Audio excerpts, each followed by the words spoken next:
Intro. Someone once said the business world is a battlefield where the weak and inexperienced get swallowed up. If that were true, then it is not as harsh as it seemed. If you look at the world of business, you will notice that the battlefield is unbelievably big with so many opportunities.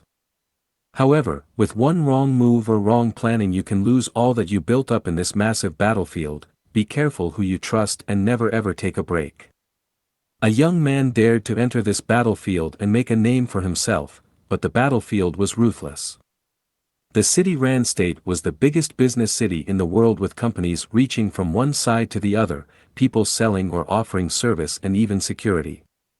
So many companies in one place really did mean a battlefield. However, so many companies also brought equal opportunities. A young man who finished school as an average student wanted to be a star. He made his way to the city but did not have acting chops or singing talent like most who had the city in their sights. He had his gift for sales, however, which he believed was enough for him. With so many companies, people started to freelance rep, and it went rather well. Amongst the reps a battle of its own started. The best companies always only wanted the best freelance reps, and this made a ranking system between the sales reps that even the world and businesses started to recognize and follow. Every year a new rep would step onto the battlefield trying to make a name for himself. But to get to the top was no easy feat. Your knowledge of sales had to be supreme at least. This young man with his skill for sales planned and worked his way all the way to the top in a mere 5 years' time, and sat on top the throne known as the King of Sales. Every company in this corporate city wanted him to rep for them, and he even got offers from all around the world beyond the city. His name became so greatly known that even in schools the young individuals who would lead the world one day learned of his name, the young man known as El Rey.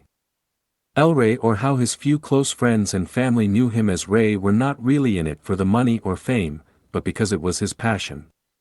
He lived and worked by a set of rules and strict actions to only lead him forward without looking back. Everyone knows if you were trying to sell or get your product onto the market and no one else could do it, you hire El Rey. For he has built himself a contact list to be able to get anything onto the market. Many were inspired to be like him, and many tried to take his crown, but so far all has failed. Some called him a fraud for how young yet how successful he was, a true man of the business world, proud and ready. All was good and he was unstoppable, till the day came when he just fell off the grid and no one has seen him since. Leaving behind an open throne, all the reps had called in their forces and took on the battlefield once more to claim El Rey's crown after some claimed he passed away. Chapter 1. It had been a whole year since the uproar of his disappearance, which brought the attention to a small neighborhood at the edge of town. There was a few apartment buildings where the normal person would set up home who worked for the many companies of the vast city. A young man on his way home with his bag of groceries walked slowly, feeling the gentle breeze of wind blowing through his long brown hair that covered his eyes most of the time. No one really talked to him, since he did not really seem like a talkative person, and most just stayed away from him because of his odd appearance. Once inside his house he was hardly seen outside and only went out when going to the shops or when going to work.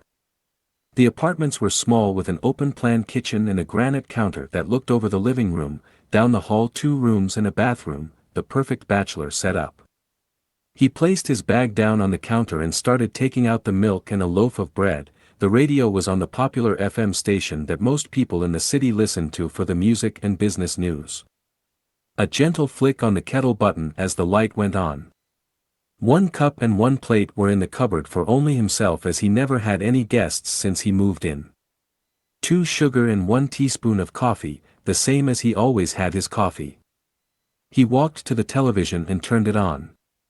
The news channel was the first to check. On the television the man talked of the aggressive behaviors of the freelance reps towards each other, as some would go to any length to get an offer from the best companies. It was clearly an upsetting turnout, as the battle for the throne was turning violent. The sound of a loud click echoed from the kitchen, breaking his attention from the words on the television. He poured the hot water and then the milk, followed by slow movements of his wrist with the teaspoon, mixing the coffee and sugar with the hot water and milk to make a well-known cup of coffee. Gently he placed the coffee on the counter and rinsed the spoon in water slowly while watching the television. After he flicked the spoon into the rack that was on the sink and took his coffee to sit and watch the news. Everyone in the complex simply knew him as Ray since he preferred to go by that name. As for his family, he had his mother and father who lived in a small town far from this city where he grew up. He also had a sister whom he had not seen in almost a year. She lived and worked also in the city for a sweet old lady in a big flower shop. One day Sally, his sister, had been looking for him for the whole year and had finally managed to track him down thanks to an agent who she hired. Outside at the entrance of the apartments an elderly lady was watering the flowers that were growing proudly with their little petals reaching for the sun.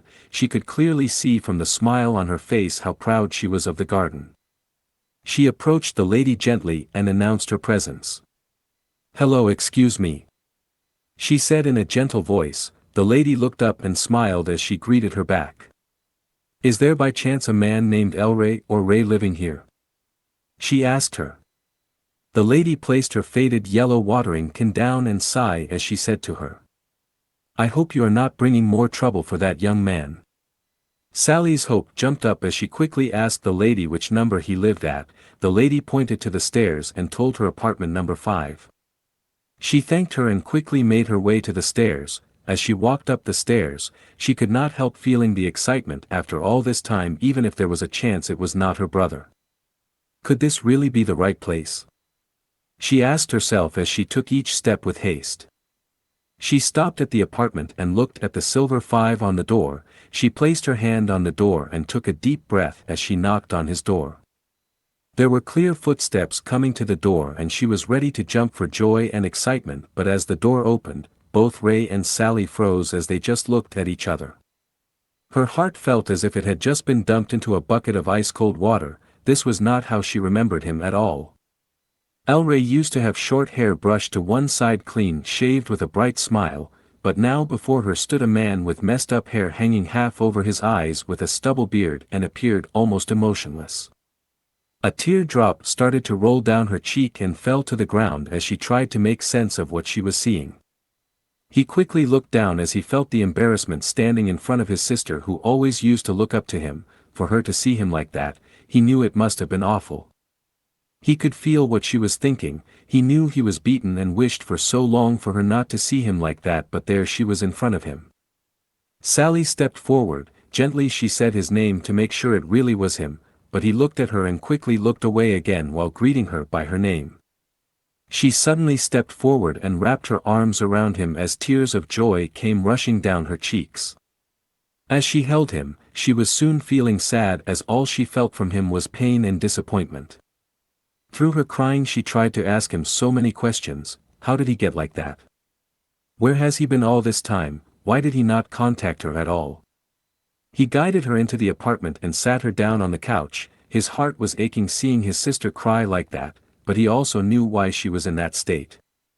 He poured her a glass of water and handed it to her, but Sally wiped away her tears and jumped up. Her hand flowed free through the air up from her waist as she slapped him right on his left cheek.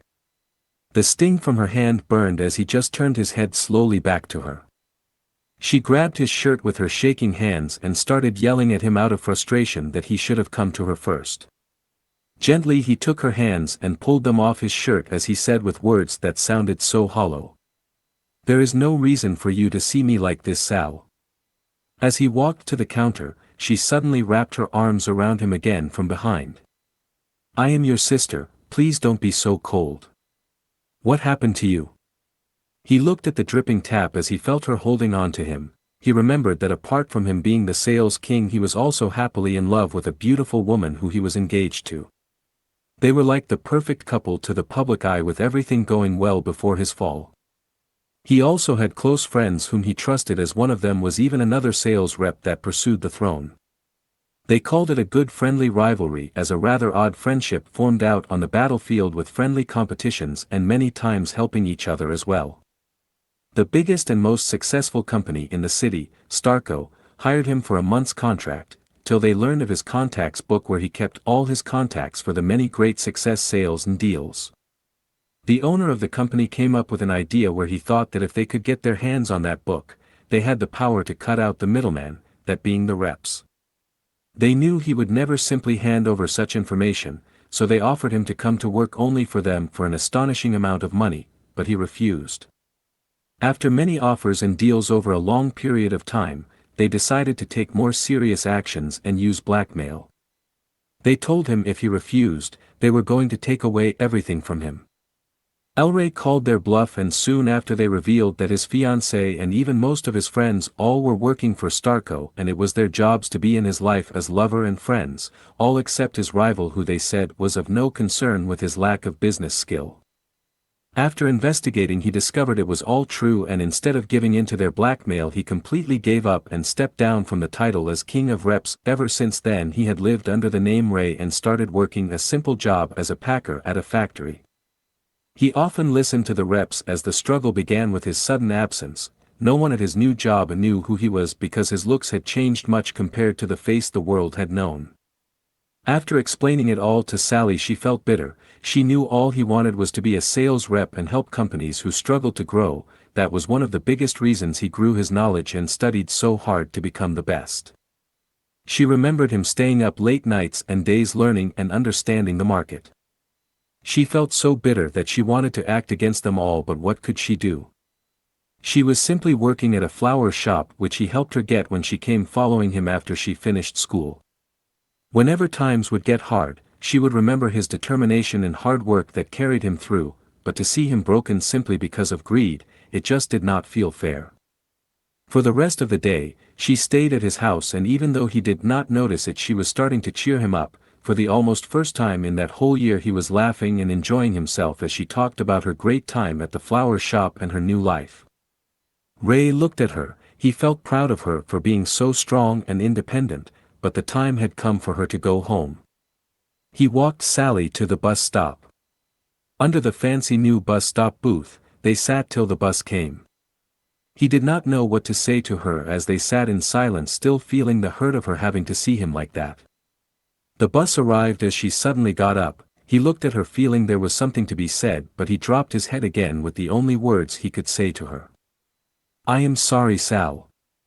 With a smile she looked back at him. There was familiar warmth in her eyes and care as the gentle words reached him. "I know where you live now, so I will be coming by again, okay?" Sally got on the bus without saying goodbye. For her to say goodbye at that point was something she did not want to do, with the fear of losing him again. She found a seat at the window as the bus slowly departed. Still smiling, she waved at him. She was trying to fight back the tears as she watched him standing at the bus stop all alone, but a shell of the man that he used to be. She felt like she was just leaving him behind. The bus was long gone, but he remained standing there in his jeans and faded white shirt. His heart was bitter, but he just turned and started to walk back to his apartment slowly as the cool breeze wrapped around his back.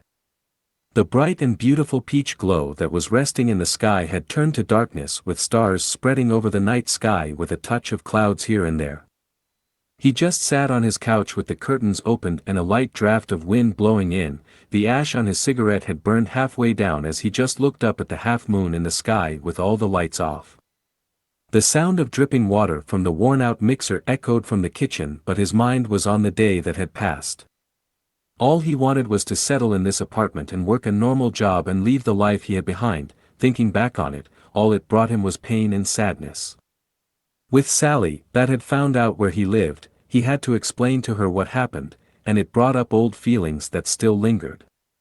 He had such pride and joy when he was up there at the top, a feeling that was hard to express as he was living his dream at a young age, but it was all but memories as bitter sadness filled his heart.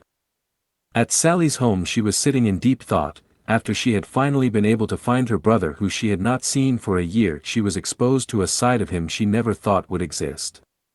Her roommate she shared the flat with sat with her talking away as they always did with a glass of red wine, but Sally felt a somewhat emptiness in her heart after visiting Ray.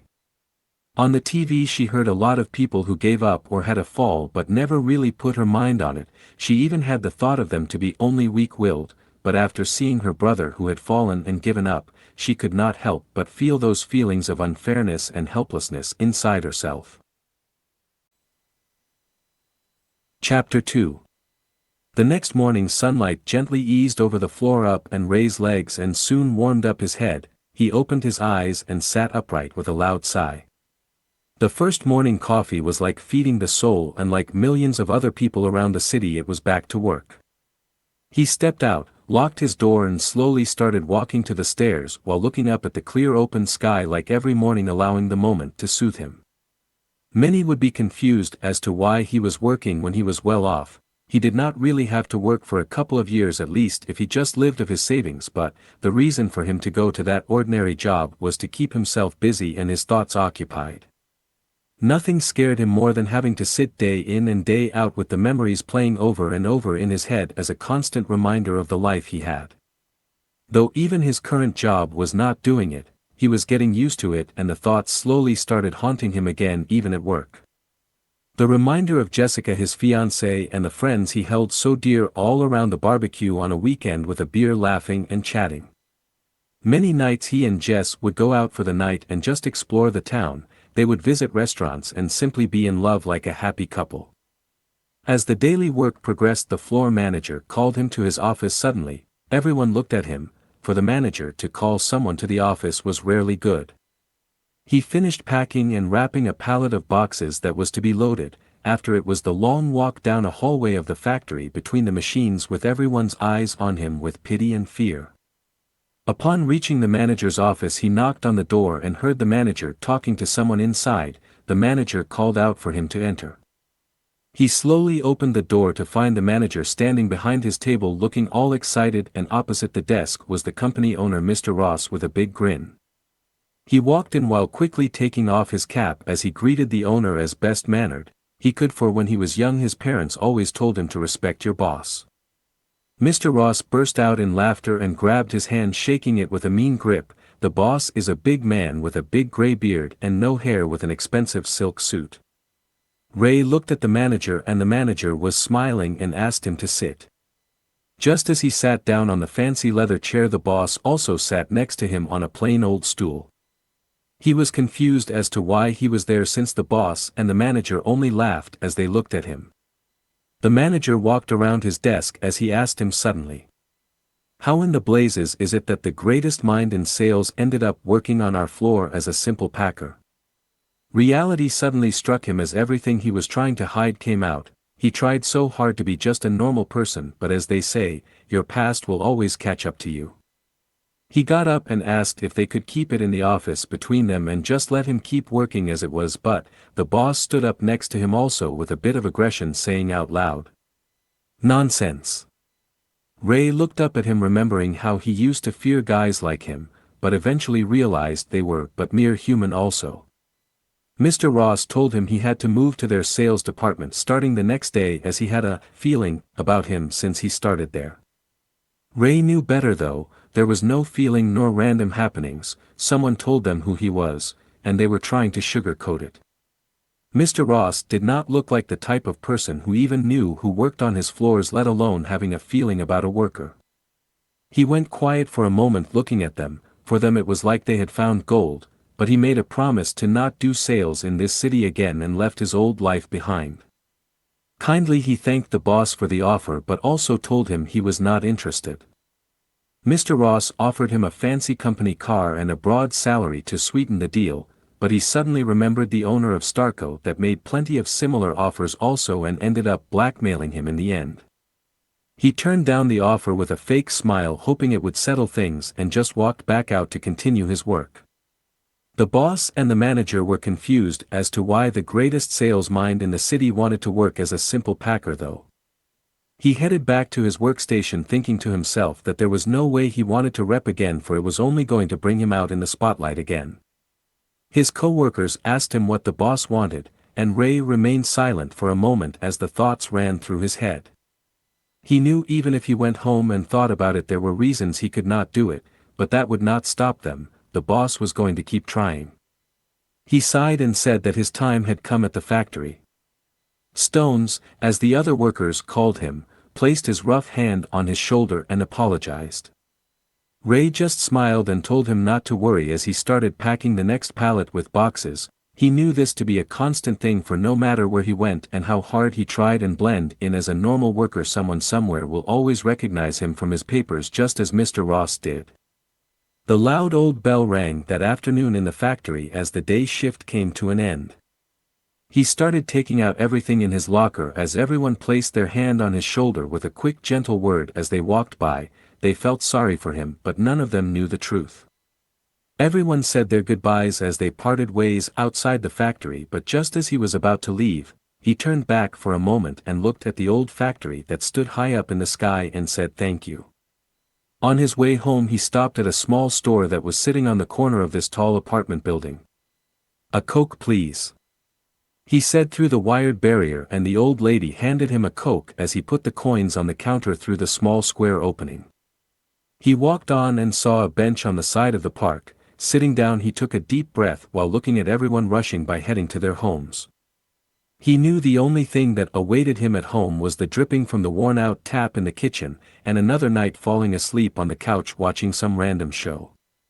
He looked up and saw a gray dove with gentle white stripes across its feathers sitting on the street lamp looking down at the busy street. He found himself thinking, like so many times before, how lucky the doves were to be able to just fly away, and up into the sky where there was nothing but a breeze to carry them.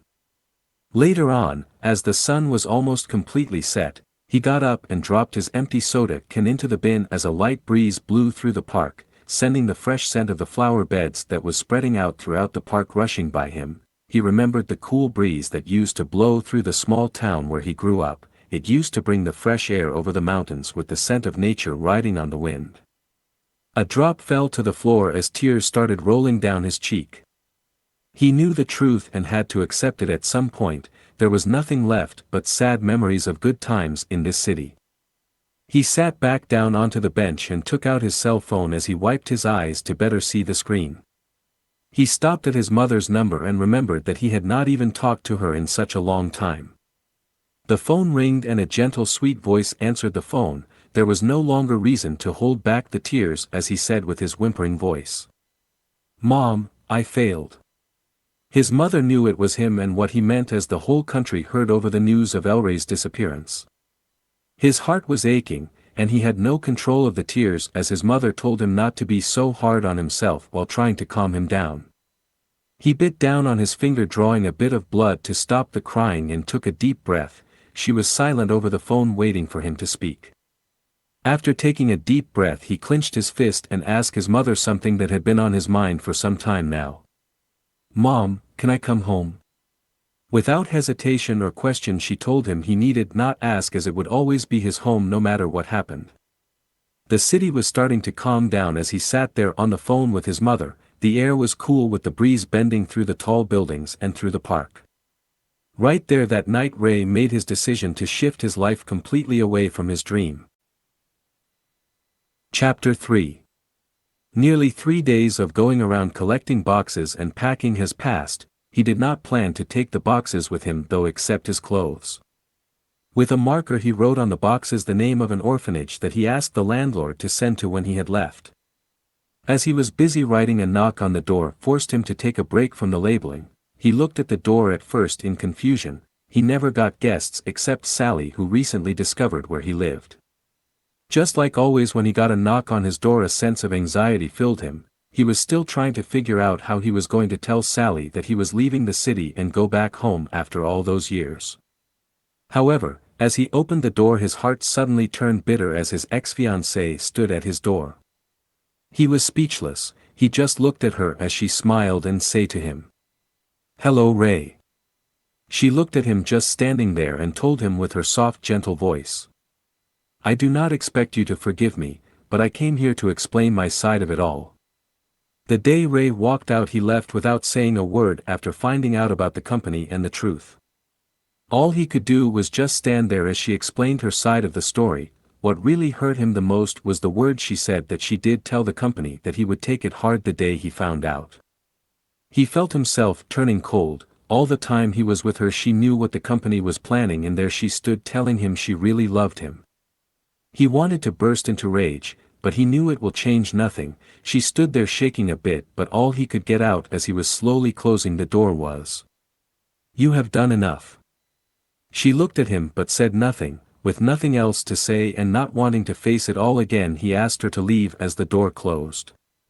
Jess sighed and walked away from the door, but Ray slid down behind the door feeling the pain in his chest.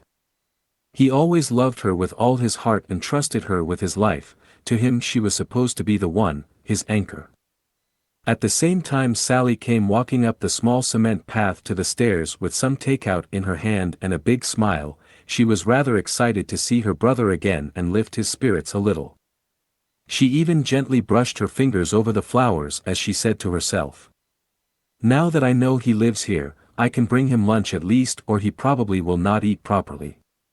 Just as she reaches the top of the stairs, Jess came walking around the corner. She stopped in her tracks and asked her what she was doing here as her blood ran cold. Jess looked at her with a smile and said to her, thinking Sally would understand at least, "I came here to try and fix things between us, but he does not even want to speak to me."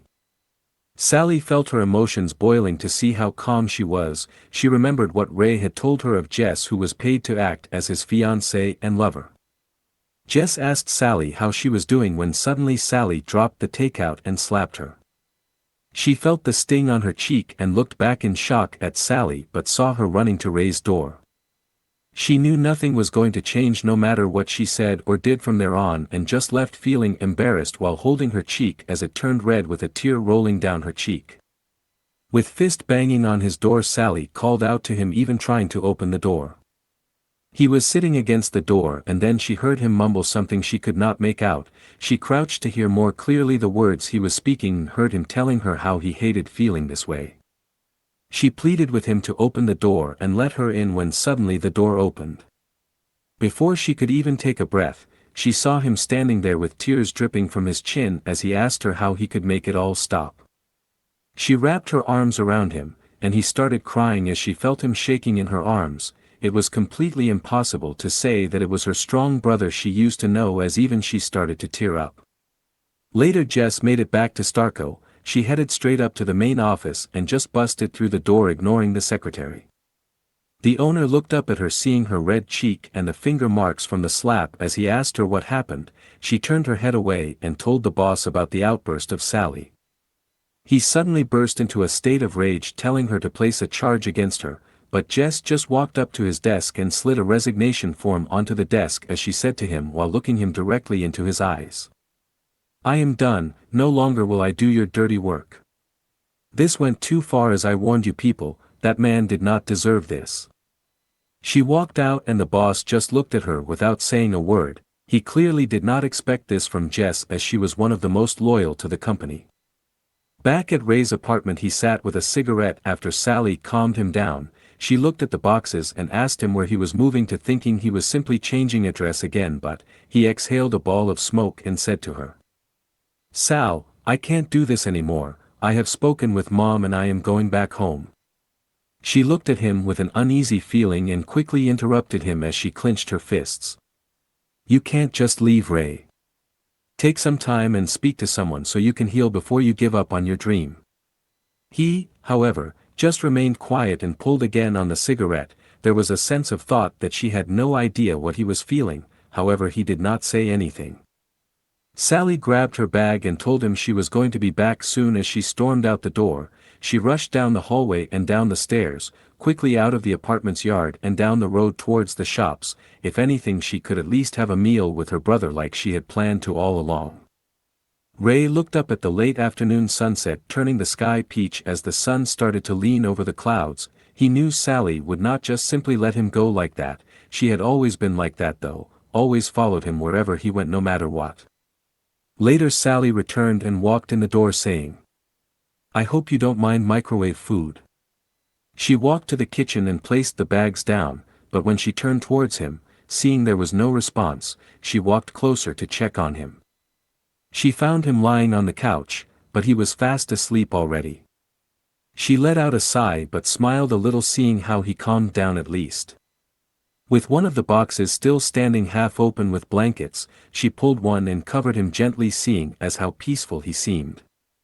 She heated up food for herself and sat at the counter looking at him sleeping while she had her meal. Sally knew she had to do something to help her brother. He was clearly suffering. In the early morning hours Ray woke up to find Sally on the floor wrapped up in blanket sleeping. She took some of the couch cushions and made a mattress for herself to sleep on. He sighed and took the blanket that was over him and slowly pulled it over her. She just let out a mumble as the comfort set in, leaving him standing there with a smile. After quietly making his way through the boxes, he walked to the counter and saw papers scattered everywhere with plans written on them with ideas to help him. He knew his sister was only looking out for him, but his decision had already been made as he looked back at her. He picked up the bag of clothes out from behind the boxes and took a paper from the counter to write her a letter. He also wrote a number on the paper for her to contact him and walked to the door. He looked back at her one more time, knowing how upset she was going to be when she woke, but his mind was set. He had no idea how to tell her he was leaving for good, so he figured this might be the best way. He walked out the door and locked it, and just as he turned, he saw the landlord standing there in her nightgown and fluffy bed slippers. "You really leaving, aren't you, son?" the old lady asked. He got out 2 months' rent money in extra for her to deliver the boxes to the orphanage. He also asked her to let his sister sleep and not hinder her. After saying his goodbye, he walked down the stairs slowly with his hands on the railing, remembering the first time he moved in there. The old lady knew who he was, but she allowed him to rent an apartment and kept quiet about his situation. Chapter 4. In the dark hour of the early morning, Ray walked down the street to the station with nothing but his bag of clothes and his phone and wallet. The air had a cold sting to it as he felt the cold bite nipping on his skin on his hands.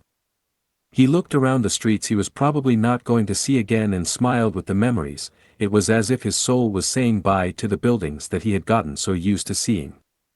After a long slow walk, he reached the station to find a fancy sports car standing in the parking lot of the station. His old rival stood half leaning against the car, shivering from the cold, seeming rather grumpy. Mike, his old rival, had a rather annoyed look in his eye as he came walking over. As they were in close distance, he said to him, "I have to say, I was really shocked when I got your call, but to see you like this, my friend. What the hell happened to you?" Ray just smiled and handed him a paper with a few contacts on, saying to him, "I know what kind of sales you always aim for. Use these contacts to help your sales and they will give you a boost." He shook his hand and said goodbye to him, but Mike could not help but feel sorry for him as he watched his friend walk to the doors of the station. There was clearly the look of defeat on his face. He called out to him, and Ray turned around, finding Mike running up to him. "If you ever need something, do not hesitate to call me, alright? We were more than rivals after all." A good sense of friendship rested on Ray's heart.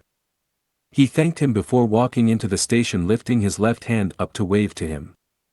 At the counter the old man asked him where to, and he said that he already booked a ticket as he handed his identification card over the counter. The old man took his card and checked the computer, then handed him a ticket with his card. "Your train will be here soon, don't wander off, I don't like refunds." Though the old man seemed a little mean, he just smiled, knowing it was just another person at his job early in the morning. The cold air was not really comforting after all, and he barely had cover in his little booth. Ray sat on the bench looking at the tracks, waiting for the train. With only a handful of people there, a strange feeling of loss rested on him as the memories came rushing back. It had been 5 years already since he came to the city, and in only 4 years, he made a good name for himself, but in an instant, it was all gone because of greed. He remembered how lost and confused he felt the first time he got here at this exact station. The people were all crowding, and he had to sleep in a small single-bedroom apartment for 3 months before he finally got a chance to rep for a company. His first opportunity he gave it his all. Using the knowledge he worked so hard for, he went in fully armed, trying to get a client base for a new type of paperclip that was currently being used throughout most of the companies. From there on his reputation just grew, and before he knew it, competition started to reveal itself, as others started to notice how much money he was making by being a freelance rep. They also began where more and more people started doing it, and the competition grew even stronger. Through knowledge and patience and never turning down an opportunity, he climbed all the way to the top, where he was dubbed King of Sales, and his life was the dream he wanted.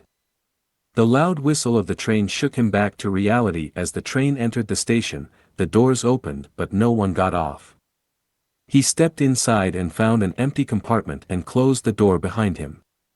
Falling onto the soft seats with his bag next to him, he looked out the window. Looking outside, he knew there was no turning back. Soon after, the train started to shake as it departed from the station. He looked at his phone and saw it was 4 in the morning. As they left the station, he saw the lights in the city, a sight that would make any newcomer sit in awe, but those lights were just a painful reminder to him. As the train picked up speed, a man knocked on the door. He got up and the man asked him with his scruffy voice. "Ticket, please."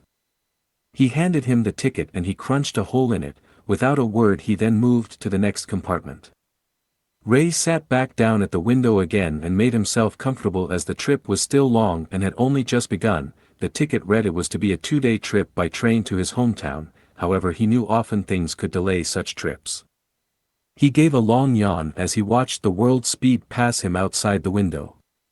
Gentle rain has left long trails on the glass, from the wind sliding the drops to the side. The train traveled with all at first annoying and yet now welcoming sound from the wheels on the tracks. He just sat there as the shaking of the train started to soothe him, and soon his eyes closed as he fell asleep. Chapter 5. As the first day passed, the sun was also already going down in the distance as the afternoon was reaching over the mountain ranges. He got one of his spare jackets for when it got cold from his bag, knowing the mountain pass always had a chill in the air, and placed it over his legs for the little extra heat to protect him. Though he remembered the first time he came through the mountains and how cold it was, he could not help but smile, thinking to himself how silly he was. Even back then he wished to have brought a little blanket, and still he did not think to bring one this time again. Rubbing his hands on his legs to warm them, he remembered also that it was summer when he moved to the city. But looking outside, he saw the white ridges and gentle coat of snow over the mountains as winter recently moved in. The train slowed down as they reached the summit of a long hill which they had been slowly climbing for the last 20 minutes or so. Looking out the window, the view was a sight to behold that excited the soul. Nature and mountain ranges could be seen as far as the eye could see, adding to the late afternoon sun that was gently making its way around the world in its own time. The train started heading down the other side slowly as the thick lush trees started to cover the view of the mountains. Ray smiled as he felt the beauty before him, making him even more homesick. He remembered just outside of his hometown was a lush thick forest that spread almost right around the town and stretched for miles. When he was a kid, he would always imagine the forest to be a different magical world as he would go for a walk with his father, who loved the forest just as much as a skilled hunter. He would spend sometimes a whole weekend deep in the forest. The compartment seemed rather big as he still was alone. The train already made stops at 3 stations during the day and so many people got on and off. The train sure got more crowded in a short amount of time as more locals from smaller towns and villages got on. He pulled himself up and grabbed hold of the rail in the middle of the compartment that was bolted to the roof. His one arm stretched out and he gently leaned back, tightening his body. He stretched his legs and back, feeling the clicking in his back from the strain since he was sitting for so long. He gently slid open the door and could hear a crying baby and people talking in the cart he was in. Closing the door behind him, he walked down the small hallway to the toilets at the end of the cart. The toilet was small with just one toilet and a sink for each cart. If anything, it was also very clean as the scent of cleaning products fragrantly rested in the air around him. On his way back to his compartment, he felt the train slowing down. Every stop they made people get on and off, but still no one attempted to share compartments with him. People would just stop and look in, but once they saw him, they would just continue onwards. Later, Ray sat by the window as they made their way down the last part of the mountain, and he started to see buildings rushing by as they headed into the station of the city. He almost mistaken it for the one he was supposed to get off at last time on his way to Rand State. He knew it was the last city stop till his town. From there on they would be only seeing small farming towns like the ones where his parents still lived. The station was crowded, but he hoped not all those people wanted to get on this train because it would be uncomfortably crowded, and his compartment would also be filled with at least 4 or 5 people. He did not mind the company, but there was a limit to comfort. To ride the train for basically a day still sitting up straight would be painful, but all he could do was just sit and watch people rush around the station as it reminded him of the city life. Everyone always used to rush to where they needed to be. City life was all about time and speed after all. There is no taking it easy when working and living in a city. It was a very demanding and stressful lifestyle. His eyes kept leaning over to the door as people moved on by his compartment, hoping maybe one person would want to share for some company, but the train started moving again and people seemed to have all found compartments. Again, it seemed no one wanted to share with him as he sat alone with the world slowly speeding up outside the window. The loud horn of the train reaped through the city as the train left the station. He looked at the city, seeing all the tall buildings and landmarks with small suburb areas. As quickly as they arrived, they found themselves heading onwards out of the city again. He took his bag and placed it against the side as he lifted his feet onto the bunk to rest, using his bag as a pillow. He also placed his jacket over him, hoping he could get some sleep as the sun was already half away in the distance. With the rocking of the train, Ray fell asleep rather easily, but the cold air brought little comfort as a chilling breeze eased through the train. He found himself suddenly sitting in a chair in an unfamiliar office with a huge person behind a desk with smoke going up in the air. He felt overwhelming sadness and disappointment as this big person just sat and laughed at him in spite. Behind this huge person Jessica stood, and his friends also came in and went to stand behind him. They were all laughing at him. He looked to his right and saw someone standing talking as if talking to a crowd, but could not make out who the person was when he heard the words. "The King of Sales. Elray has fallen." All he could make out was the repeating words over and over, trying to draw the attention of a crowd unseen. He looked to his left and saw a calendar hanging against the wall with a whole year's monthly pages ripped off on the floor, and each date is colored in black. Tears started running down his cheeks as he just sat there unable to get up as they kept their heavy gaze on him. No matter how hard he tried to hide his face, he still found his hands stuck on the arms of the chair. There was also a loud banging on the office door with someone screaming behind it, but he could not make out what the person was saying. All he could make out was the person was a woman. He mustered up the strength and called out to the door, hoping for help, but the door still did not open. He just wanted to get out of there. Finally, the door busted open and there before him stood his sister Sally. She was out of breath but smiled at him as he felt the warmth rushing into him. She placed her hands on his arm and whispered it was all okay. The big man jumped up in rage and rushed to him, but Sally just took his hand calmly and pulled him out the chair and out the door with ease.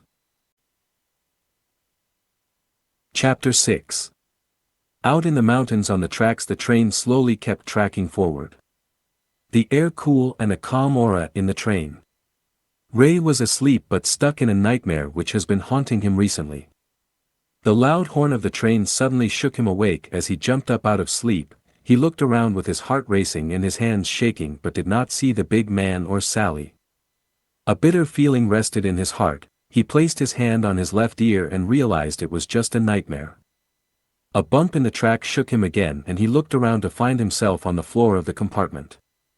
A voice suddenly asked him if he was all right, which caused him to jump as he suddenly heard someone speaking. He quickly got up from the floor and sat down on the bunk. He saw before him a young lady looking worried as she waited for a response. Ray just sat and stared at her for a moment, completely knocked away by her presence. She had short dark brown hair with chubby cheeks. She seemed to be slender but short, with her shorts and long striped socks on with her puffy jacket. Though he was still a little confused, he assured her he was okay. She simply smiled at him, which made him realize she did not recognize him at all. He took a moment to go over the nightmare he had just had while he was clenching his fist to calm himself down. He looked back up at her as she just minded her own business, staring out the window, but he could tell she was a little cautious of him. He let out a little sigh and asked her when she got there to where. She explained to him. "The last town I got on but could not find an open compartment." She explained that she did knock at first and asked to enter, but found him fast asleep on the floor and just decided to sit, hoping he would not mind. Next to her were three what seemed to be heavy bags, and in her hand was a book. He sighed again and looked out the window but could hardly make out anything as it was still dark outside. The compartment was quiet for a few minutes as they both just sat there minding their own business. The young lady was sitting with a warm smile buried in her book, while Ray was just sitting staring into the darkness outside, constantly glancing over to her. He knew someone would eventually find him alone in the compartment, but he did not realize he slept so long and completely missed a stop. He felt a bit uneasy sharing a compartment with such an attractive lady though. Something about her just seemed interesting to him as he kept finding himself looking at her. It was not just her beauty but just how she was. It was hard for him to explain as it was something he just could not grasp. She just had a warm feeling about her. He decided to break the silence between them and asked her what book she was reading, as it seemed good seeing how focused she was on it. She looked up at him and he could clearly see the vital warmth in her eyes. She smiled and lifted the book to show the cover to as she said, "Steps of the Battlefield, my favorite book." Ray sighed and looked at the cover as she lifted it up to show him, but he seemed to know the book. In fact, it was the book he wrote a year before his fall to entice those who wished to follow their dream into sales. The girl explained that it was a book about sales and understanding the market and how to find your own path to be a sales representative. He knew though what she was talking about, but to find someone out there who was also interested in sales heading the opposite direction of the capital of business seemed strange to him. He just sat there as she explained the book to him, but he was more interested in her excitement. He realized suddenly he never even asked her name or introduced himself. After some time, she finished explaining and saw him holding his hand out to her saying, "My name is Ray, by the way, pleased to meet you." She reached out without hesitation and took his hand, shaking it gently as she introduces herself. "I am Mary, pleased to meet you also." After introducing themselves, Mary suddenly giggled and said to him his name sounded like the author of the book. He just smiled, but he did not want her to know that he wrote it, for he was trying to leave all that behind. For the first time on his trip there was a gentle knock on the door as Mary talked the time away. He got up and opened the door to find a lady standing with a basket filled with cans of drinks, packets of potato chips and sandwiches. "Excuse me sir, something to eat or perhaps drinks?" He got out his wallet and took 2 packets of sandwiches with 2 drinks and some beef-flavored chips. He handed her the 1 packet of sandwiches and a can of Coke with the chips as a thank you for the company, though he did not say it out loud. She quickly dug into her jacket pocket while saying she would pay him back, but he stopped her, telling her it was his treat. He was suddenly fascinated by the energy and excitement of the young lady before him that he had just met. Seeing how excited she was about her dream, it reminded him how excited he used to be also when he first set out to pursue his dream to become a sales rep. As they ate and laughed together, he learned that she was in college up until just recently studying sales and marketing. She was moving to the same town as where he was going home to so she could start working with her grandmother in the small business she had in the town. Knowing that brought a little joy to him, for he knew the town was small with many farms in the area. There were not really many young people his age left in town when he left. Perhaps he could be friends with her in the little town. An idea that made him smile a little even though the chance was slim. They talked and laughed without realizing the day blew by them. It was pitch dark outside the window yet again and the air was cool. They agreed to stop for the night and get some rest, seeing as how they had had a busy day waiting for them both. Later she was asleep already but holding tightly onto her small bag. He knew even though they had had such a wonderful conversation the whole day, that it did not mean she could simply trust a stranger. He turned over onto his back and pulled his jacket over him to sleep, but his mind was too busy. That day he felt so many good feelings he had not felt in a long time. A total stranger who just needed a place to sit shared her adventure with him, and just for a day he completely forgot all that had happened in the last year. He even forgot about Jess, who showed up at his door telling him she loved him still, but no matter what they had in the past he was sure the love he felt for her was all gone. At 5 the next morning he still found himself awake after hardly closing an eye. He had been staring at the single spot on the roof for most of the night, thinking of what he was going to do from there on out. He had gotten so used to living the city life, but moving back home was going to be something different as most people were working in the fields there and hardly anyone home. It brought a fear that the quiet nature of the countryside would allow his memories to haunt him. His hometown was one of the many forgotten towns in the country that was not on the main road and hardly saw many people. There were lush green fields and farms in the surrounding areas that the people of the town took care of themselves. The town only had one main road that was in a L shape and one stop. At the stop was a little corner shop that he and Sally used to visit every time after coming from the bus stop on their way home. He sat upright with a gentle sigh and looked at Mary, who seemed to be still fast asleep. He smiled as he saw her hair all messed up with a few strings of hair over her face. She seemed so peaceful to him that he could not help but find himself a little jealous. He got up and quietly snuck out the compartment. In the hallway he opened a window that was just outside the door and leaned out with his elbows resting on the frame. They were already in the countryside as he felt the long familiar feeling of cool mountain air and the scent of the wild nature out there. He reached into his pocket and got out his cell phone. On the screen showed one message from Sally that he had been avoiding reading.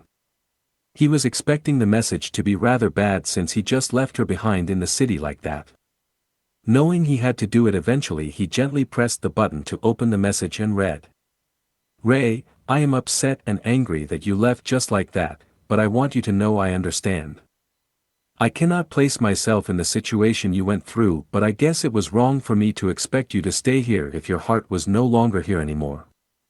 Do not worry, I will come to visit home more often now, and I hope you manage to stand up again after all this. Oh, and I spoke with Mom and Dad and explained also what I know. I will miss you. Take care of our parents. Love, Sally. His heart was aching, but there was no going back. Sally was a strong lady, and he was sure she would be fine on her own there in the city. Chapter 7. In the distance the dark sky started to light up as the sun started to rise. He took a deep breath to take in the beauty of the sunrise when suddenly next to him he heard someone say, "Wow! It is so beautiful out here in the country." Quickly he turned his head to find Mary standing there gazing at the sunrise as it started to brighten up the fields. He just smiled as he found comfort seeing her so amazed.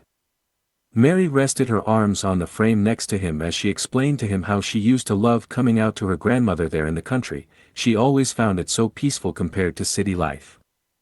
Without a word he just listened to her story and thought to himself how strange people could be. He used to live out there in the country and always thought it to be boring, but to hear how excited she was to be out there allowed him to understand more of how deep feelings could be. For him it was the same when he went to the city, seeing the tall buildings and so many people in one place with fancy cars. All those amazing shops that all lit up brightly at night time was something not seen out in the country. It made him realize more and more how much he needed to move back home as he found himself feeling the same feeling as he looked out over the horizon. Later that morning as the sun was bright in the sky, Ray and Mary were back in the compartment waiting as they were about to reach the station soon. They hardly spoke a word to each other as they both just sat there holding their bags ready to get up as soon as they reached the station. The train horn echoed through the mountains as they pulled into the station. Mary was the first to get up and head out the door first with her 2 big bags and the small one around her shoulder.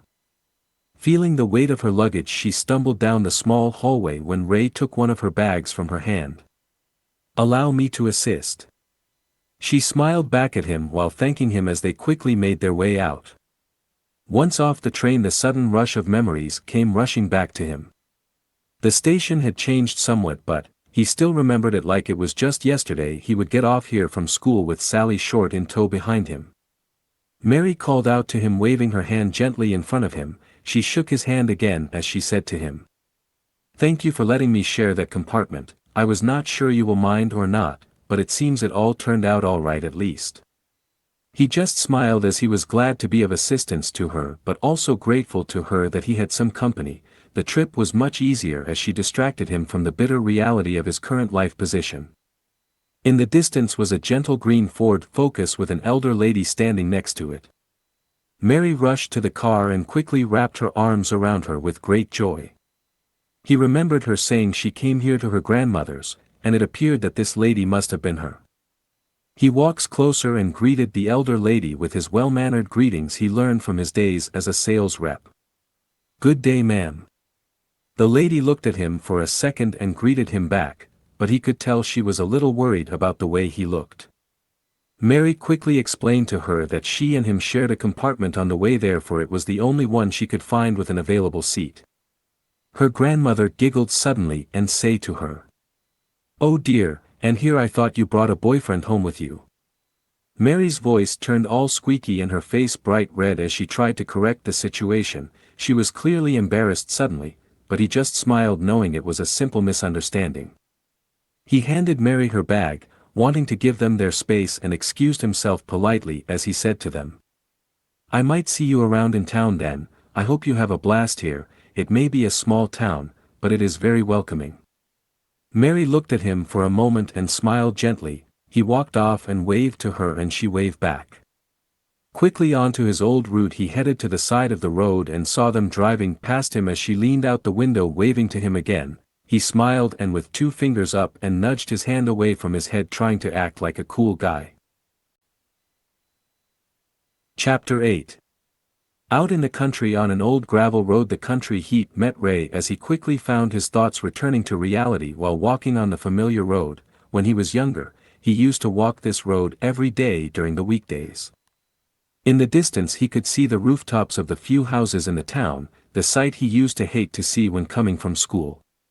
He was always tired and knew he had to walk all the way home from the train station, whether it was hot or cold, rain or snow.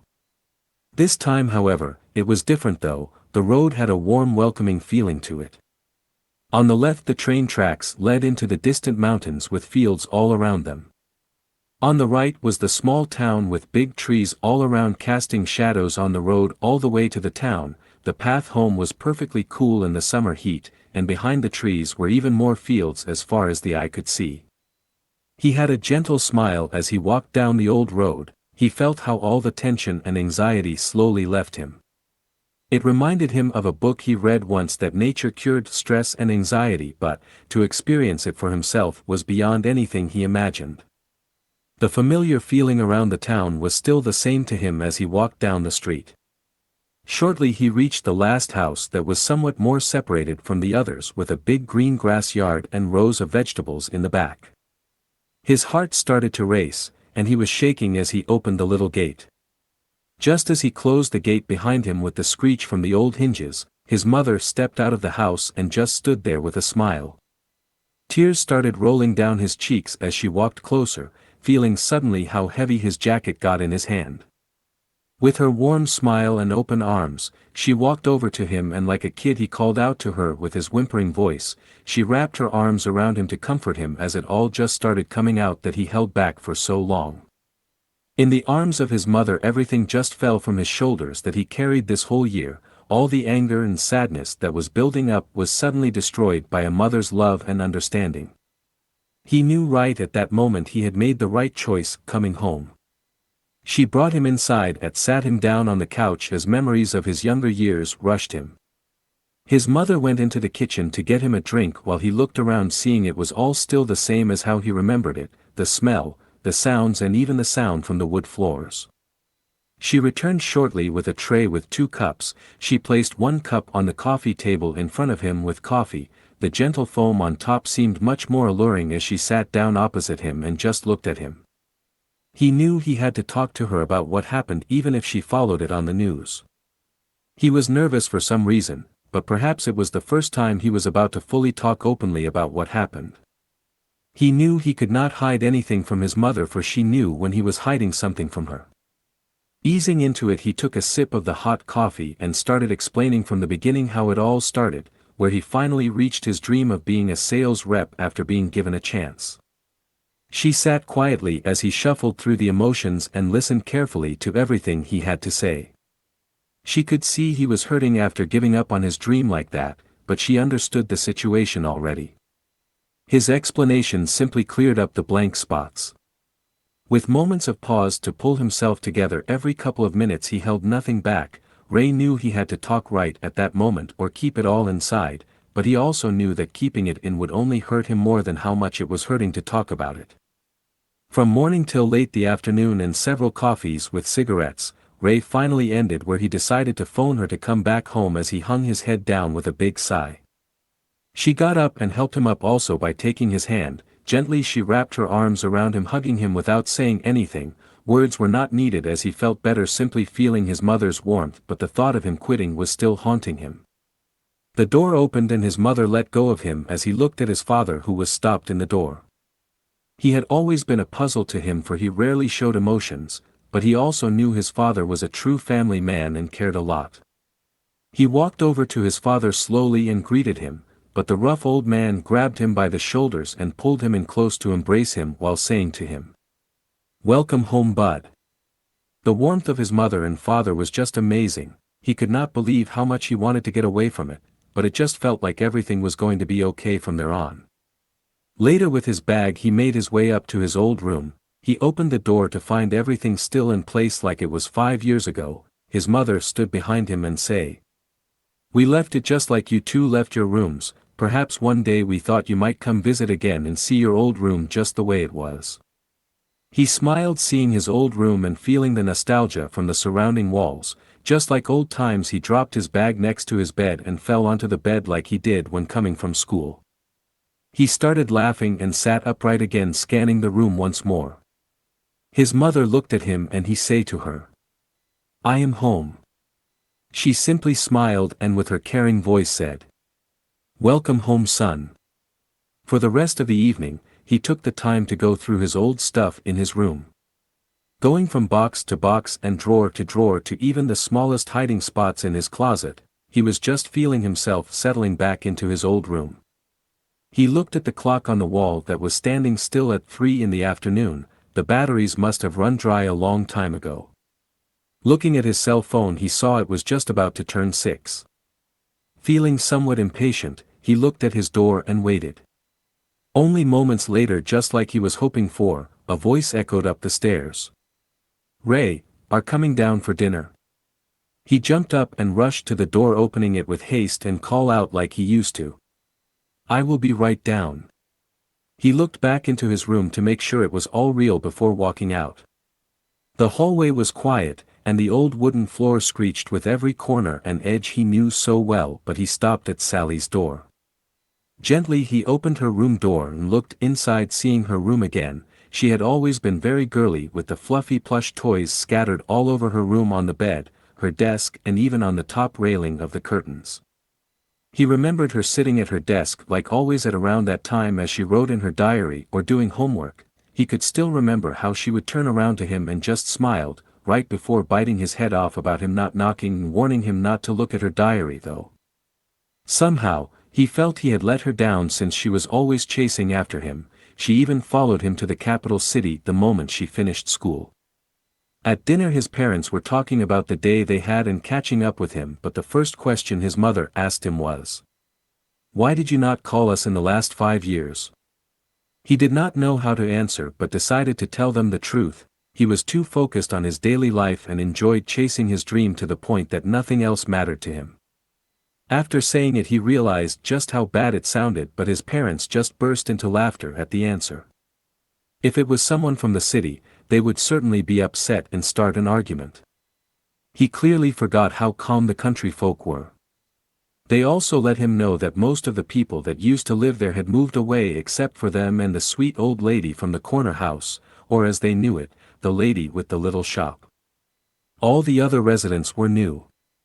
He remembered the girl he met on the train and asked about an older lady who had a business around there, to which his mother smiled as she explained to him, "Yes, there is another older lady in town who has a business for exporting the local farming goods to the cities through other companies. Her business is a big deal around here." He sat back and thought for a moment. That must have been the business she was talking about, her grandmother, had he thought to himself. After dinner he walked outside to the back of the house to have a cigarette. He placed his foot on the wooden fence out back and looked out at the dark night, hearing nothing but the gentle wind breeze and crickets. His dad came out of the house and stood next to him and handed him a beer. There was a certain silence between them as they just stood there, but it was not an uneasy silence. It was more a bonding silence between them. He let out a sigh again and say to his father, who was just standing there sipping on his beer, "Dad, I messed up really bad this time." The rough old man took another sip of his beer as he looked at the dark fields in the distance. "From what I can tell, you simply snapped under the pressure, and that is just what happens.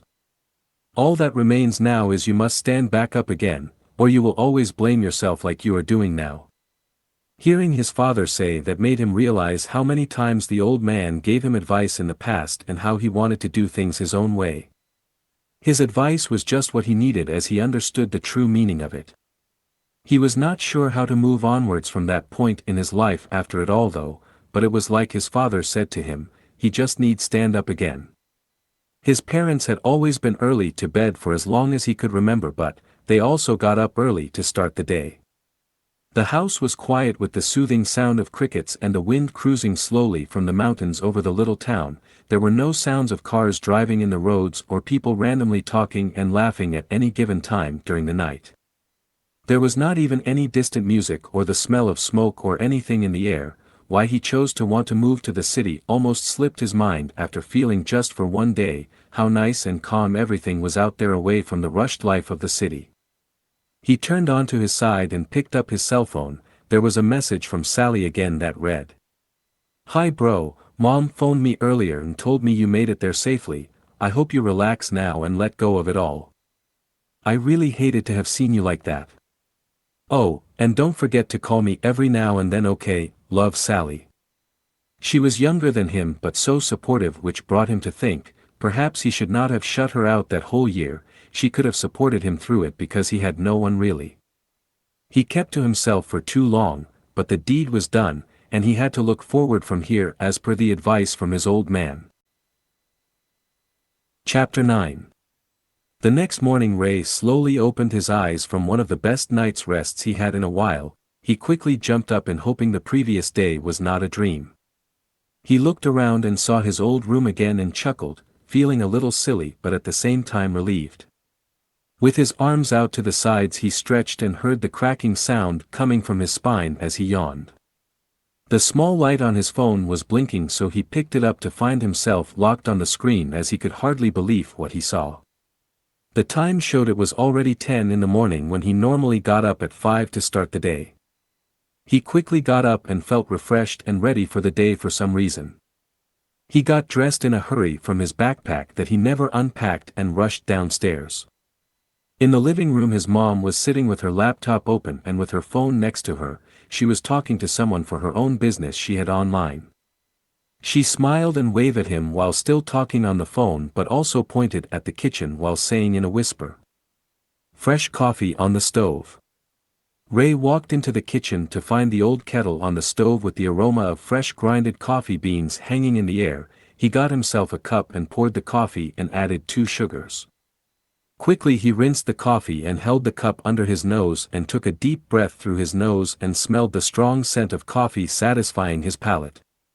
A loud "ah" left his mouth right before he took a sip. The coffee was smooth and hot as he felt the warmth flowing down his throat and vitalizing his body.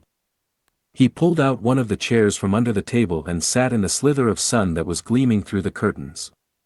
"This feels right," he whispered to himself as he just sat there quietly in a trance, bathing in the sunlight with the background sound of his mother on the phone. It was a feeling he hardly had time for when living in the city.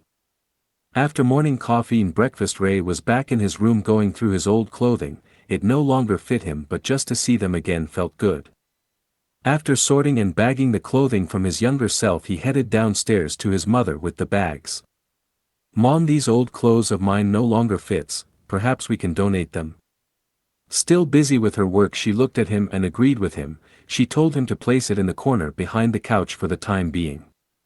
He went back upstairs to continue sorting out his room and opened his closet again to see the few clothing he had left.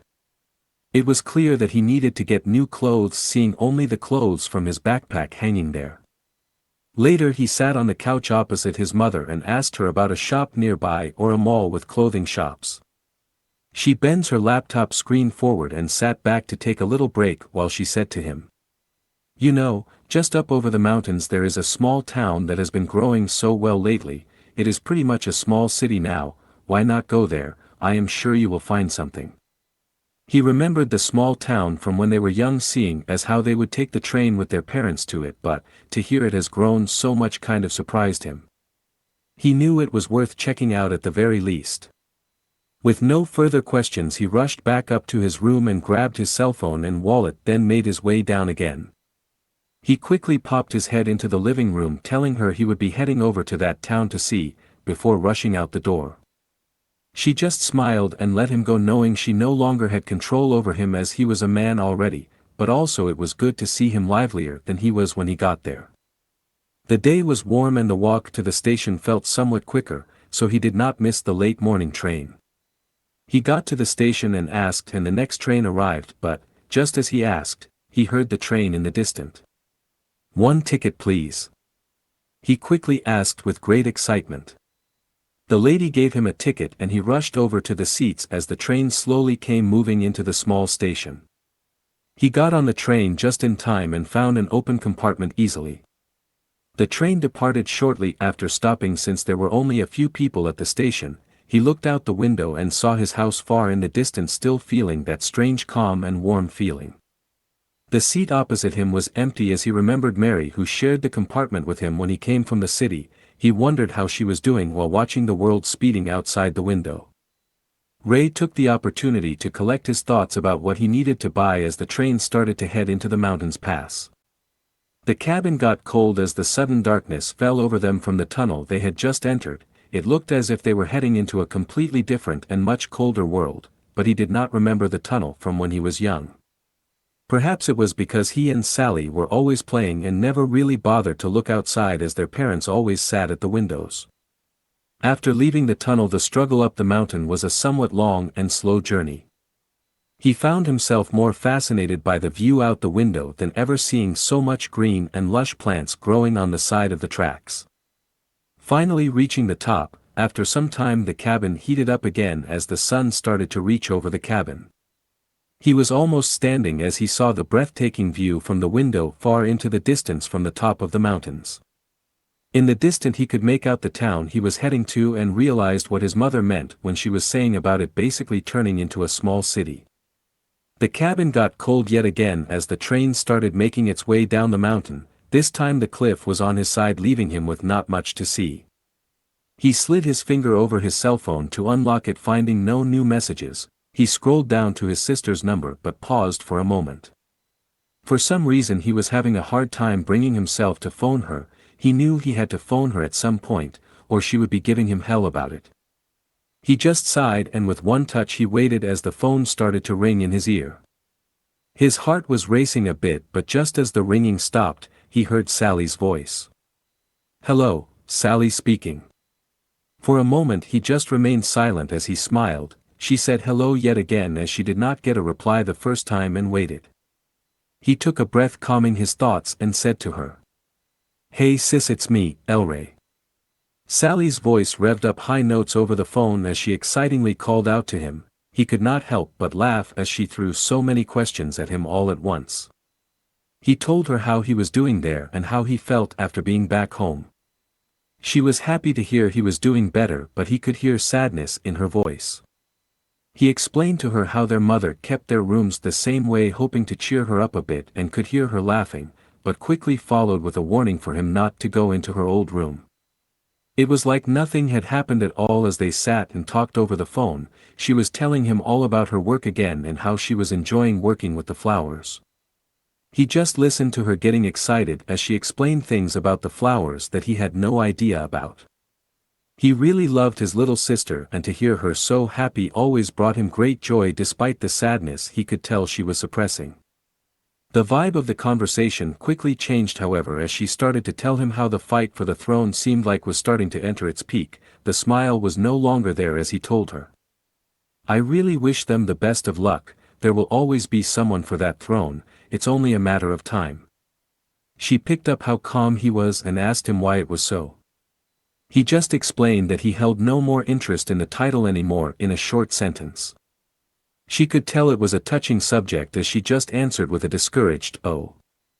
As the train entered the station, he told her he had to go. The trip down the mountain was so quick as he got caught up in the conversation with her. It was good to hear her voice, at least, as he did not regret a single moment of missing the view.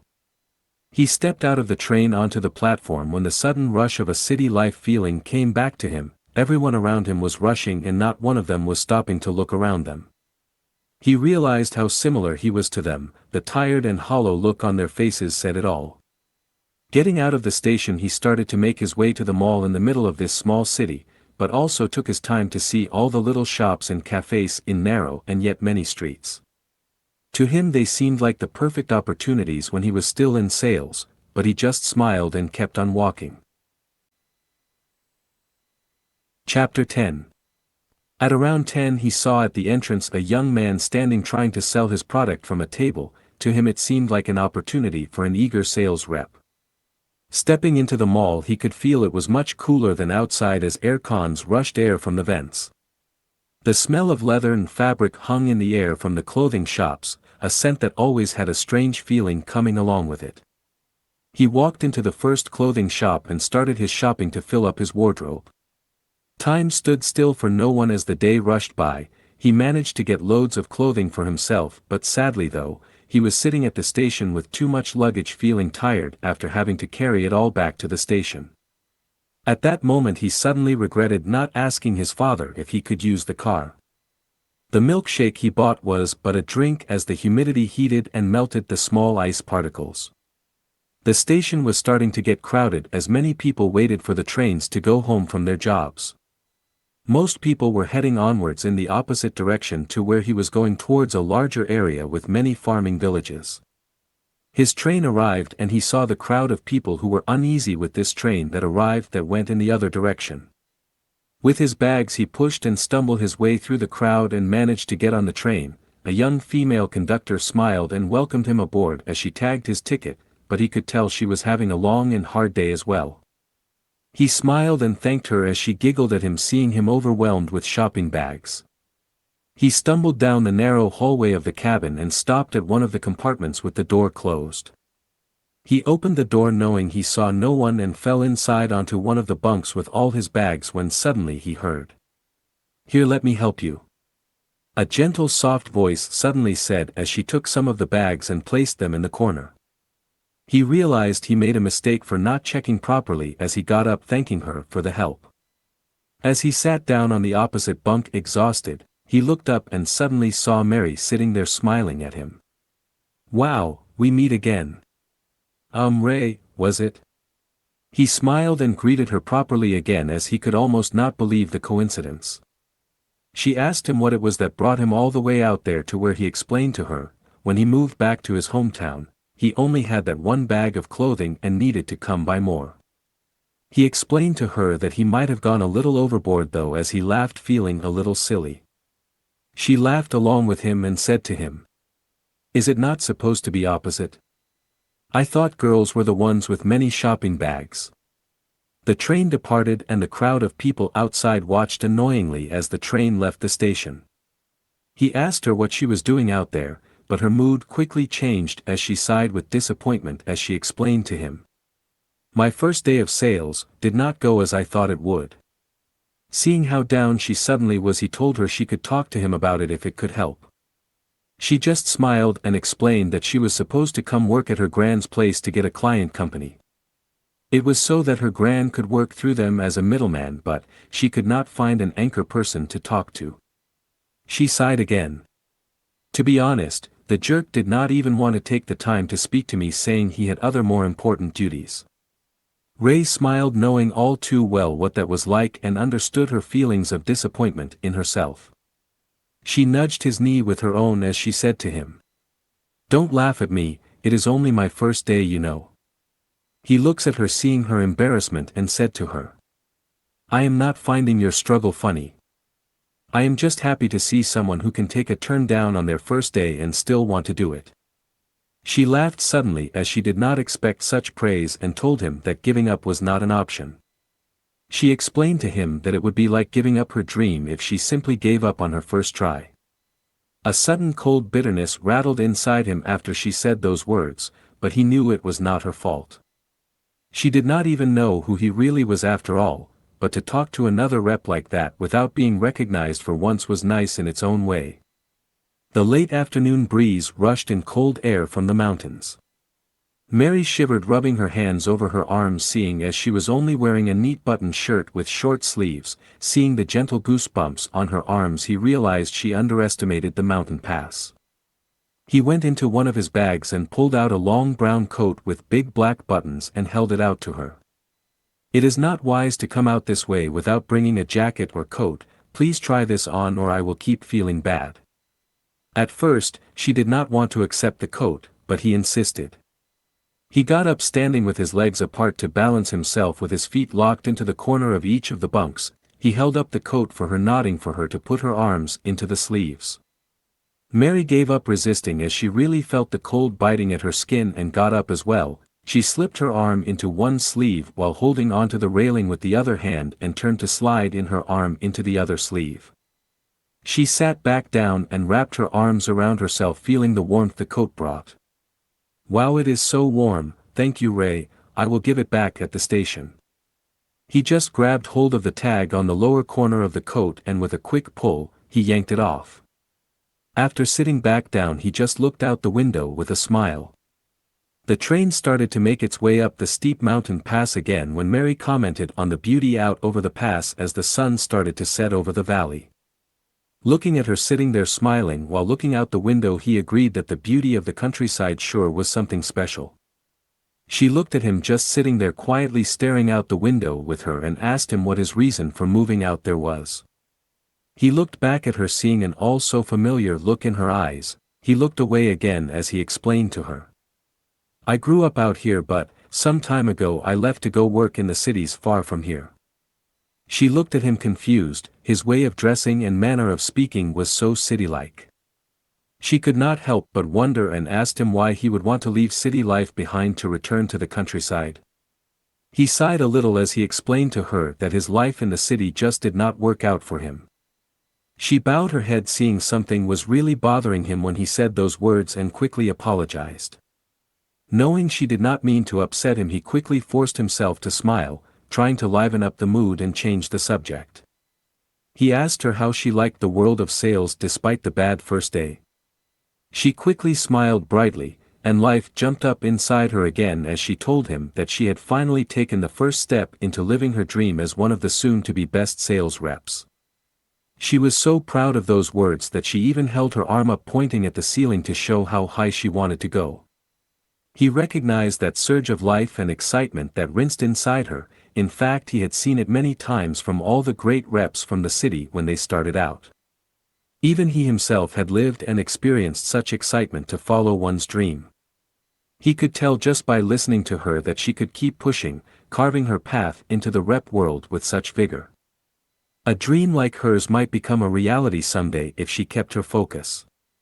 The trip home became so much shorter as she explained her dream to him. He realized that her dream was like his own almost to the exact point. She seemed to want to be the best rep, not for fame nor money, but the passion as she spoke of her dream like it was in an art form. There at that moment he wanted to tell her that he was Elray from her book, seeing as the moment there felt it to be the perfect opportunity, but he was pulled back to reality as the loud horn of the train went off. The train pulled into the station. They both got up. She picked up some of his bags and offered to help him, just like when he did back when they arrived. They made their way down the small narrow hallway and down the steps out of the cabin. He stopped by placing the bags down, seeing in the distance was her grandmother again waiting for her. Ray bundled all the bags together and picked them up as he said to her, "Go ahead, I can manage from here, my home is close now." She smiled and said bye to him before walking over to her grandmother's car. He called out to her to stop her and turned back to him. He smiled and said to her, "Mary, just keep believing in your own path and it all will work out in the end. That deal will be yours if you go at it again. Endurance is key to such situations after all." She paused for a moment, then smiled back at him. She thanked him and agreed before continuing to walk at a much faster pace to the car. He watched the car leave the dusty parking area of the station and started to slowly walk down the road towards his house. The bags were already starting to weigh heavy, but the road was still some distance to go before reaching home. As he walked in silence with his thoughts to himself, an idea came to mind. Mary seemed so disappointed on her first day, but her passion for her dream was strong. He smirked as the idea had nested in his thoughts even though he knew he shouldn't. After finally reaching the house, he stumbled into the door and dropped the bags to sit down on the chair. Sweat was running down his chin and his hair was all messy. Getting up for a drink of water, he noticed a note on the table from his mother reading. "Elray Hun, I am out for my daily rounds and will be back later. There is pasta in the oven if you are hungry, will be back later." He opened the kitchen window next to him and felt a warm breeze blowing in. Even though the air was humid, it cooled him off to some point. His phone rang suddenly, and he took it out to find it being Sally. "Hello Sally. No need to keep checking on me like this, you know." She laughed at first, but she told him there was something else. He walked to the fridge while listening to her on the phone when he was suddenly stopped in his tracks. She told him that Mike, his old rival and probably only friend, had also stepped down from being a sales rep as well. Ray was silent for a moment as he held on to the fridge door. He did not expect that to happen. Mike had always been his rival, and ever since a year ago when he left, Mike had been pushing for the title. Everyone was sure he would be the next one to claim it. To hear him step down as well scared him a little, as he realized Starko might have gone after him also. She told him she did not know the details as she only heard part of it on the radio. She was sure something big was happening in the business world. After the call, he took his bags from the floor and went up to his room, completely forgetting the pasta. Once inside, he placed all the bags on his bed as they fell over, spreading out over the bed looking up at the ceiling. The news of Mike was bothering him. The excitement of new clothes was the last thing on his mind. The room was getting dark as the sun started to set. Downstairs he heard the door open, and his mom called up to him. He walked to his door to let her know he was in his room and walked back to his desk. Looking for the pen he just had in his hand, he reached into his pocket and felt something. He pulled it out and saw the tag from the jacket he had Mary put on in the train to protect her from the cold. He smiled again and then remembered the warmth of her smile and the feeling of just being with her and chatting to her when he suddenly remembered the idea from earlier. He jumped up and grabbed his bag from the chair, flipping it upside down, throwing out everything. Just as all his belongings fell out, the small red leather-bound book dropped on his bed. He picked it up and flipped through the pages that were filled with all his contacts he got from his time when he started being a rep till a year ago. He swiped through the pages as his finger slid over the names right before coming to a stop at one of the contacts. He immediately grabbed hold of his phone and dialed the number next to the name. The person on the other side answers and Ray let him know who it was. The person on the other side suddenly freaked out after hearing it was him, the previously known king of sales. "What? Elray? Where in the buckets have you been? My boss almost lost it when you disappeared. We lost a good sales setup." Ray quickly apologized and told him it was a very complicated matter, as he forgot that people did not really know much of why he left, but he quickly turned the conversation over. "Listen my friend, do you guys still have a setup out in Pennetville?" The man over the phone thought for a moment as Ray clenched his fist in hope. "Yes, the imports agency. Why?" He sighed with relief to hear the name. It was the one that Mary mentioned earlier that day to him. "I need to call in a favor and I am hoping you can help me." The man on the phone suddenly burst into laughter. "A favor from you? Just name it, buddy. It was thanks to your deal that I got a sweet promotion. Just name it and I will see what I can do." The familiar feeling came back of conversing in business, asking the man on the phone to consider having the agency set up a deal with a person named Mary who would be there again the next day. The man remained quiet for a moment to think and said to him, "Well, I will be stepping on some toes if I do this, since our other trade company out there is still in the red with us, but perhaps I can set something up. Leave it to me, let your friend come and I will personally call out there to let them know she is coming." Ray and the man conversed over the phone on a plan as to how he could pay him back, but the man kept on saying he did not need to do a thing as the favor was already a payback from his side. That night after dinner he sat outside again having his cigarette as his dad came out and sat next to him placing a beer on the floor next to him. "Heard you bought a lot of expensive clothes today, did it not hurt your savings?" Ray blew out a puff of smoke knowing his father had always been strict when it came to spending money and saving, perhaps that was the reason his parents were so well off. He told his father he had been saving for 5 years putting away half his pay every month and now he was okay for at least another year or two. Still, he could see the concern in his father's eyes as he just stared into the dark of night. He sipped on his beer and said to him, "I am just trying to clear my head, then I will see if I can get myself another form of income again." The old man looked at him gently nodding his head in agreement. The night was peaceful and cool as father and son sat and talked the early night away. They took the time to catch up since he never called back home. His mother just stood in the kitchen while doing the dishes smiling to hear them bonding like that which made her miss her little girl also who would have been running around her asking millions of questions like she used to. Chapter 11. The next morning Ray just laid in bed watching the light that started to lean into the room from the window. The sky was dark with gray clouds causing him to feel somewhat lethargic. Gentle raindrops fell on the ground outside lifting the pure fresh scent of wet dirt and flora up into his window filling his room. After getting back in contact with one of his contacts the previous day he felt a very familiar feeling as he remembered the dream life he had lost.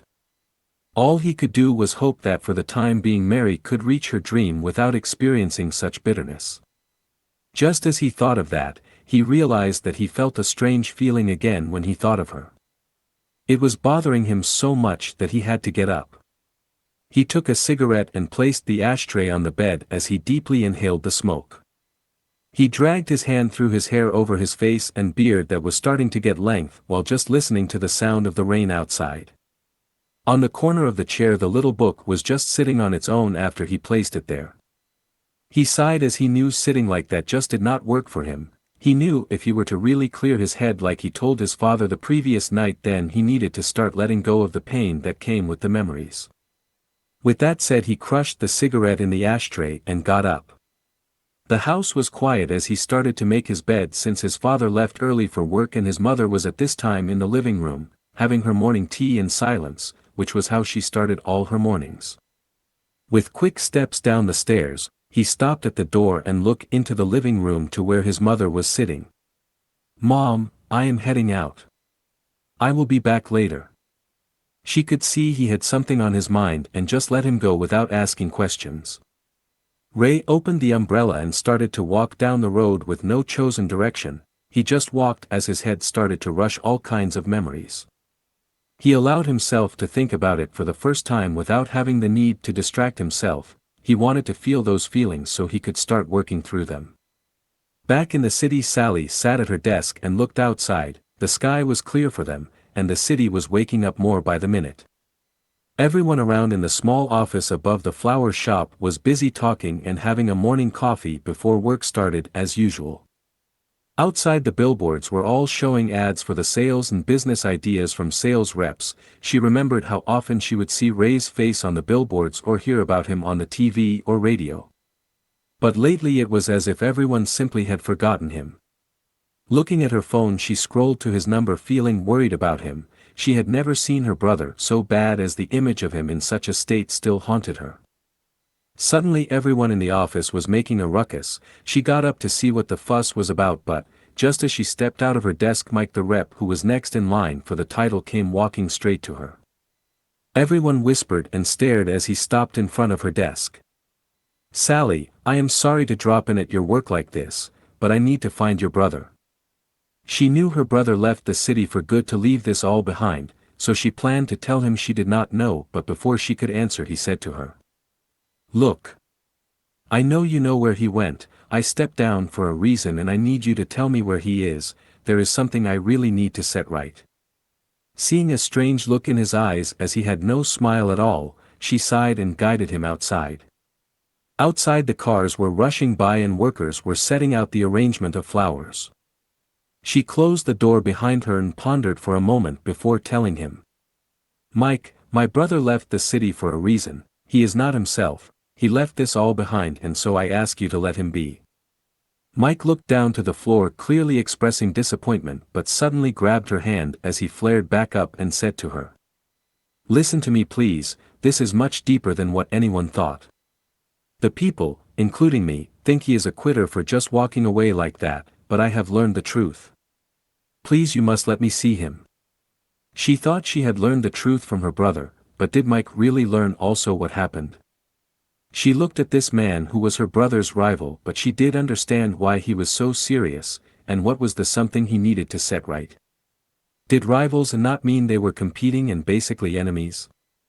She placed her hands on the railing and looked into the distance as she said to him, "Mike, I do not understand what you are after, but I will tell you this.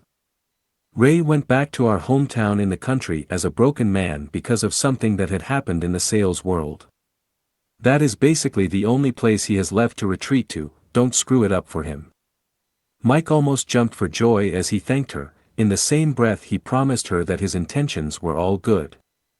She wanted to know if he planned to go to him, but before she could ask him his plan, he told her that he first needed to settle things in the city before he made his move. He rushed back through the office, but Sally feared something was coming. She remembered when she met Mike for the first time at one of her brother's speeches to the big companies when he stood in the crowd next to her. They had always chatted, and she could never figure out why he was there at his speeches as his rival. She made her way back inside and took her phone to call her brother, but the phone just rang with no pickup.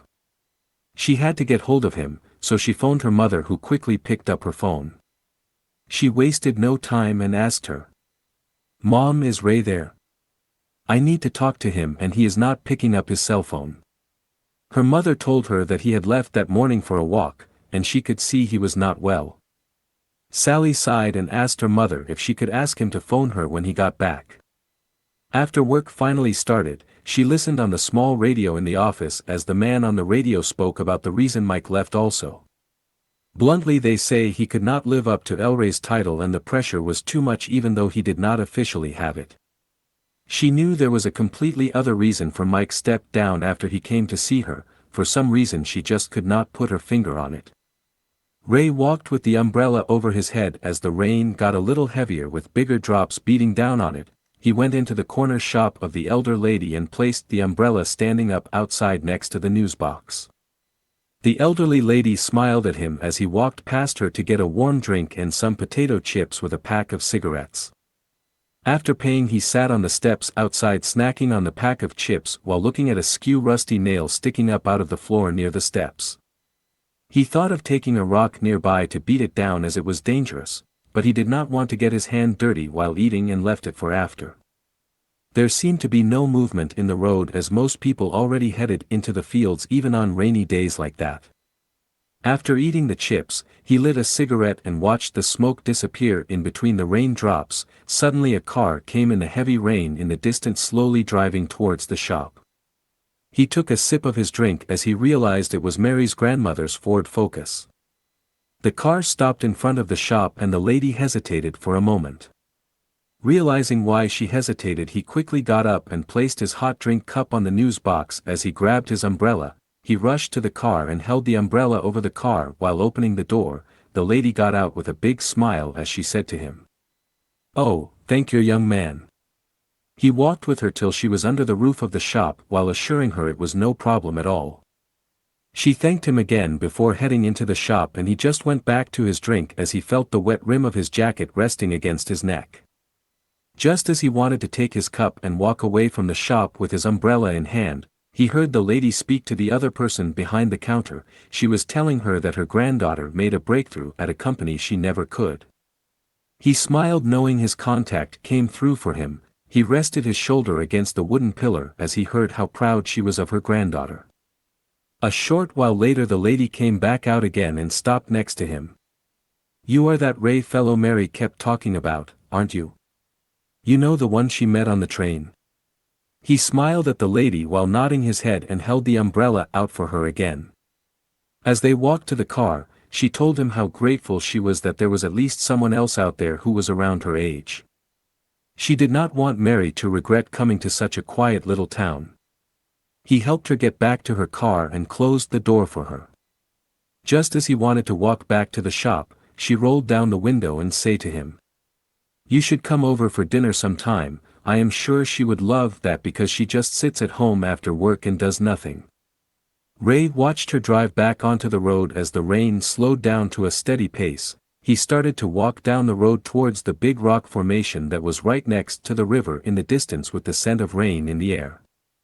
After reaching the big rock, he sat on his heels and watched the water stream by heading into the fields. He looked up as he thought to himself how the weather was not helping his mood at all as the gloom feeling rested on him. The air was filled with the fresh smell of wet dirt that lifted from the earth in the fields.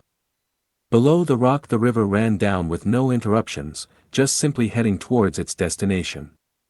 Looking down he can see himself reflecting in the passing stream. The raindrops made little rings and the soothing sound of the drops on the umbrella made him emotional as he started to recall exactly what happened that led him to that point. Softly he started to speak as if speaking to himself, saying, "That is all in the past now, I need to let go." Just after saying it he felt something just lifting off from him while taking a deep breath.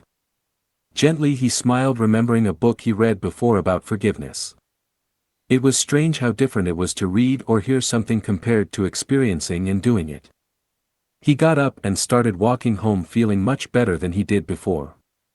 However, taking out the cell phone from his pocket he saw the time and the many missed calls from Sally. A sense of panic rushed him again as he quickly dialed her number on the call-back list. She answered, and he calmed down after hearing her voice. He wanted to ask her if everything was okay, but she just started talking frantically. "Ray, something troublesome is going on here. Mike was here but he seemed troubled as he asked me where you were." The news came as a shock to him as he heard Sally speak about what Mike told her. After hearing everything he thanked her and hung up. He pulled out the packet of cigarettes he just bought and opened it. His hand slipped on the wet wrapper and the umbrella fell out of his other hand. The rain started dripping on the packet and he stared at the umbrella on the floor. Taking a deep breath again, he found himself thinking how this title seemed to be more like a curse than a goal at that point. Chapter 12. For 5 days the rain cried down over the small farming town. The sales reps have gone wild back in Rand State as they started acting out schemes to get to the title. Sabotaging each other's sales and stealing bribes from clients slowly started becoming the norm. The man on the radio spoke of how the companies were starting to withdraw from the usage of the freelance reps as they feared risking their business. It had become clear that the reps had forgotten the goal. It was no longer about growing the market but claiming the throne. Ray sat on his bed listening to how the battlefield of the sales world was getting out of control, wondering where it was all going to end. It saddened him a little knowing lesser goal seekers were destroying what he helped build up. The rain had made big water puddles outside and most of the fields were underwater, but the people from the town were happy about the rain. Sally had not called him back at all in the last few days, which added more worry as he felt she was digging too much into the sales. He had left her 3 messages already asking her to not keep following the sales, but no reply thus far. A knock on his room's door as his mother called to him. He got up and opened the door, finding her standing there as motherly as always. "Hun. You okay? I called out for you, but you did not reply. There is someone downstairs to see you." He was confused as to who it could be. He did not have any friends or anyone out there that would come visit him. He went down the stairs and found the person he never expected to show up, Mary. "Hi, I hope you don't mind me showing up like this." He walked down the stairs and stopped in front of her, asking her to sit, guiding her to the couch. She handed him a small box and sat down. Upon opening the box, he found 2 chocolate cake slices with white cream and each having a cherry on top. He got up without saying a word and rushed to the kitchen with haste. With a quick flick he had the kettle on and a few moments later he emerged from the kitchen with a tray and 2 cups of coffee with a small white sugar pot and milk. He placed the tray down and handed her the 1 cup as he asked her, "So, what brings you over with this sweet treat?" She rubbed her finger around the rim of the cup as she told him it was a thank you gift for the words of encouragement. He smiled at first without saying to her that he had completely forgotten all about the few days ago when he gave her advice after she had a bad first day. Looking at her, seeing her warm smile, he heard her say, "Remember when you cheered me up after I had a bad first day? Well, I went back and was able to set up a meeting with them. I felt silly for complaining to you the day before that." Ray remembered the favor he called in for her, but he could not let her know.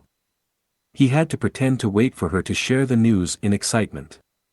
Her cheeks turned a little red as she looked him with her eyes shining all so beautifully and said to him, "I managed to get them on board with us." He placed his small fork down and held out his hand to her. She looked at him and took his hand but was confused as to why. Gently he shook it and congratulated her on her wonderful achievement with a big smile as he felt truly happy to see her getting her foot in the door of sales. Suddenly she quickly let go of his hand and looked away from him. She placed her cup down and jumped up asking if she may use the bathroom. After showing her down the hallway where it was, he came back to the living room and sat with his left hand gently resting under his chin. Her reaction was confusing, and he could not make any sense of it. He was sure everything was going so well, perhaps he said something that upset her. He finished his cake in the living room and sipped down his coffee, but she still had not returned. He got up worried and walked to the bathroom door. Gently knocking on the door, he asked her if everything was okay. But she did not reply, however. He grabbed hold of the handle saying loudly so she could hear him that he was coming in, but just as he turned the handle the door opened and she came out smiling. "Sorry about that, I am all right." She quickly walked back to the living room and sat down as he just stood there with a dumbfounded expression. When returning to sit down with her, he noticed her hair was wet on the sides, indicating she was washing her face. Perhaps that could explain why she did not reply. She sat and ate her cake quietly without making eye contact with him. A little while later she got up as he took out the tray when he heard her say, "I should get going, I still have to go give the good news to my gran in person." He walked her to the door knowing she was trying to avoid him for some reason. Her gran already knew as he overheard the conversation at the shop, which made him wonder why she was in such a hurry to leave. She stepped outside and opened her umbrella while trying to avoid the water puddles. She started to walk down the little steps and stopped suddenly to look back up at him.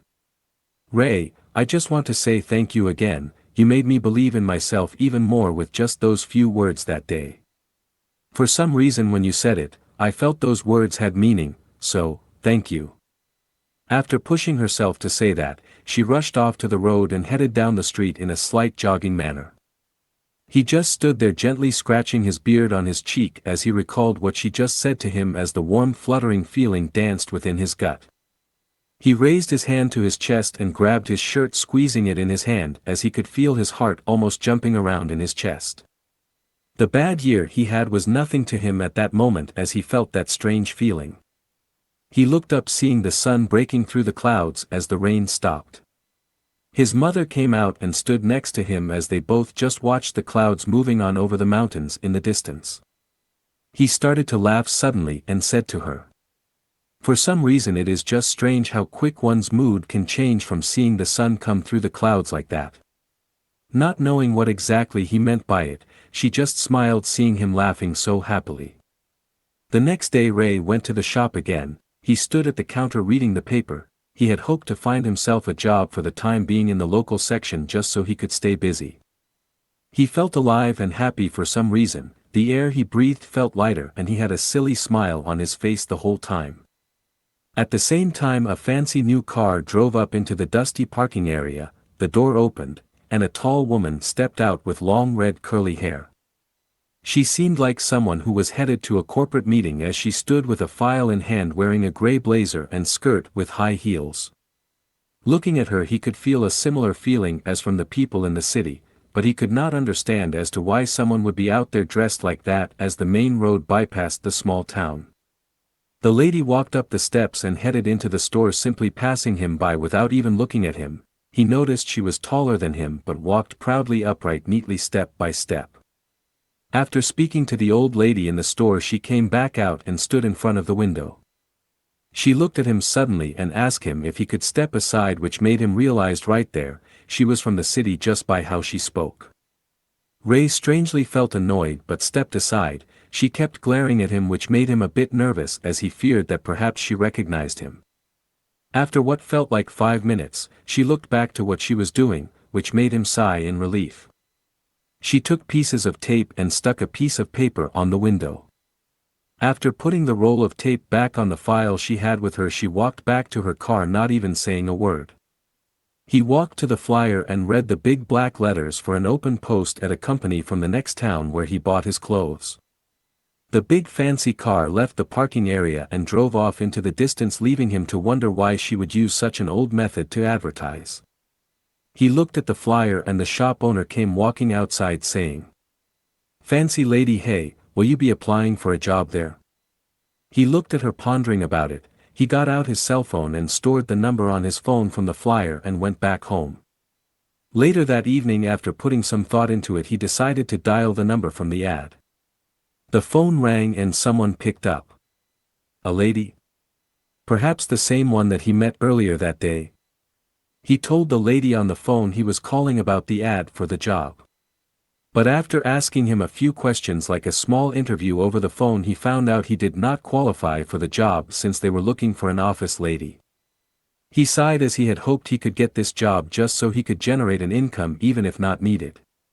It was merely an attempt to put ease to his parents' worries for him, but as it turned out, luck was not with him on that attempt.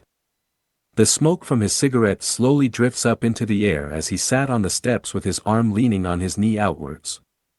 Something was starting to bother him. Sally was working hard and going far, even Mary was trying her best and was starting to make a name for herself, but it seemed there was a change in the wind as the highest sales reps were starting to stand down one by one. On the radio barely an hour ago, word was shared that yet another one of the top reps had stepped down who was closest to earning the title.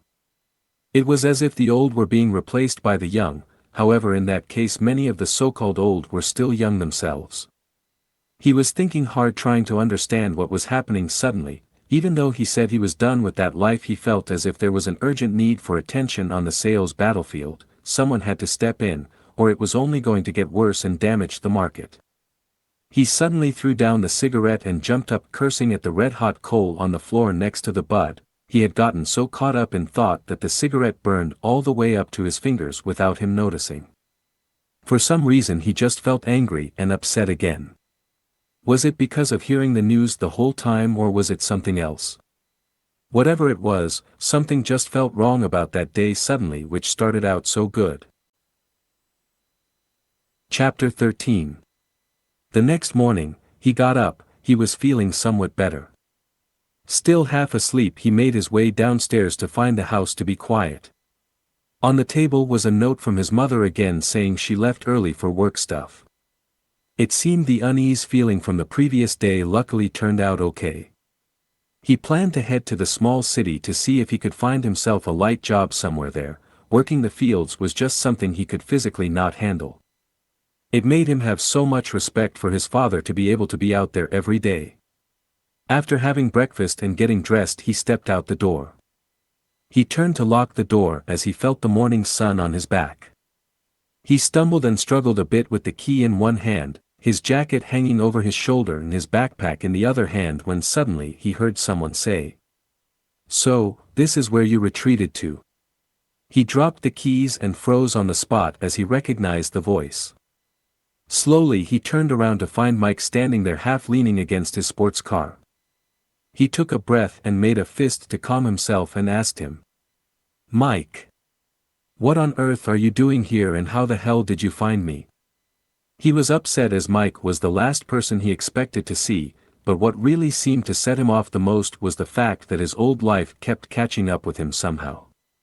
Mike stepped forward with his slacked walking style while saying to him, "Whoa, calm down, buddy.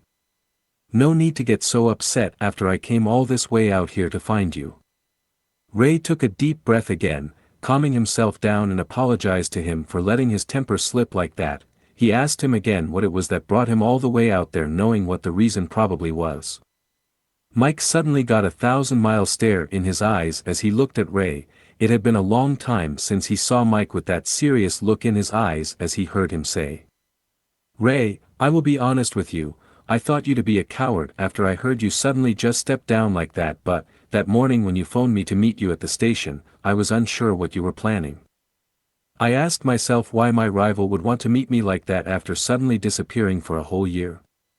Ray placed his bag on the old wooden bench just outside the door and walked down the wooden steps. Mike looked down the road as he told him. "I went into full action for the title after that day and the road was clear. I knew no one could stop me as I would be the most important and well-respected rep. Then Jess came to me and told me everything that Starko had done to you." Ray felt this strange anger building inside him hearing all that again, as he clenched his fist readying for just the slightest wrong word from Mike. He just about had enough of hearing about his past. He was trying to let go of it all, but Mike suddenly slammed his fist on his car. "Damn it, man!" he said with a loud angry voice, almost shouting it out. Ray was confused as he expected a different reaction from him, but Mike held his hand in a fist in front of him shaking and said to him, "I did not win against you. This is not how I wanted it. You were blackmailed and crushed under corruption, and I thought you to be a coward." Mike got up and stand in front of Ray, grabbing his shoulders, holding him in place. "Ray, I had to step away from that also. There is no more honor on the battlefield, just corruption. This is not how I want it to be. I wanted to prove my skill to you by outsmarting you the right way, but now, it is no longer worth it. That title is cold and hollow." Mike held out his hand in front of Ray, saying to him he was his true rival and now all he could ask for was his friendship and acceptance of his apology. Hearing Mike talk face to face with him about that and showing how he felt about it has taken him by surprise. He always thought Mike to simply be someone who was there to make his dream hard for him, but he realized at that moment Mike had the same passion in him. He shook his hand and accepted his apology as he said to him, "I realize now that when those so-called friends all pulled away you were the only one that kept true. I consider you a friend, Mike, since long time coming, even if I never wanted to admit it." Mike burst into laughter as joy rushed over him after hearing Ray say that. "This is great. I feel really good now. I actually thought we will have to slug it out, but this is good." He asked Mike what he planned to do now that he walked away also, and Mike smiled broadly and pulled an envelope out his pocket. "I used my savings to buy a farm here, so you are stuck with me now, bud." He chuckled as he never thought Mike to be a small-town person, as he always seemed like a city boy. He asked him if he knew anything about farming since he invested so much in land, but Mike burst into laughter again as he said to him, "I have no clue." Both suddenly burst into laughter as Ray could not believe how reckless Mike was. Later Mike left to get settled in on his farm. Ray never went to the small city to look for work as intended. He just went to the shop and came straight back home with an apple juice. He sat down feeling happy to have seen Mike, but while watching TV his phone goes off to the tone of a message. He picked it up thinking it to be Mike for some reason, but instead read, "Need to talk, meet at station please." He looked at the number, but it was not someone who was saved in his phone book. It made him worry a little as he knew he spoke with Mike already and there was no one else except Mary, but she did not have his number and she should be out doing sales. The clock showed almost 12 and his mother was not back also. Sitting there he thought to himself if he should go to the station or not, as it was starting to annoy him. He got up with a sigh and turned off the television. He took his cell phone and shoved it into his pocket and headed for the door. Leaving the house, not noticing and feeling the cool country air that was all around him as clouds were forming in the sky again while he walked towards the station. While walking to the station on the deadly quiet road he lit himself a cigarette. He was trying to figure out who could be waiting for him at the station, but also worrying that it might be someone else from the city, seeing that Mike was able to find him. Upon reaching the station he found Mary standing there, which quickly calmed his worries. She gave him that warm smile that set him off balance almost, but suddenly she stepped forward and hugged him. He stood frozen as she moved away again. She was red in the face and apologized, telling him it just kind of happened. He just accepted those words as she was trying to avoid him the other day, but Mary grabbed his hand and pulled him to the small stand in the parking area. He saw her grand's car standing there, and on the wooden bench was her grand sitting with a dark brown leather file. He walked up to her and greeted her in the best manner he could think of. She smiled at him and greeted him back, boasting of his kindness when he held his umbrella for her on that rainy day.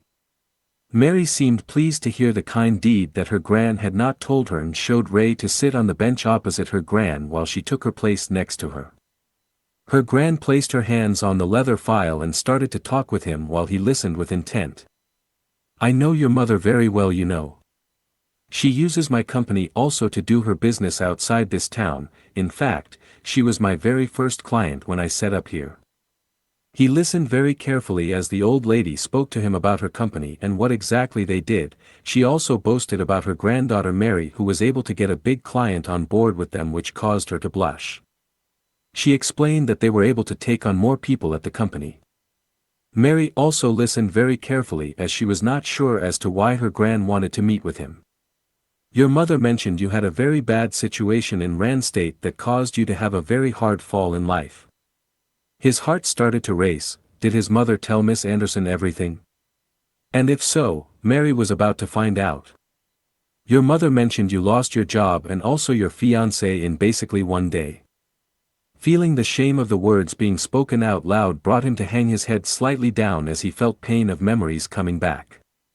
He suddenly got up and apologized as he quickly walked away. Mary got up also quickly and followed him.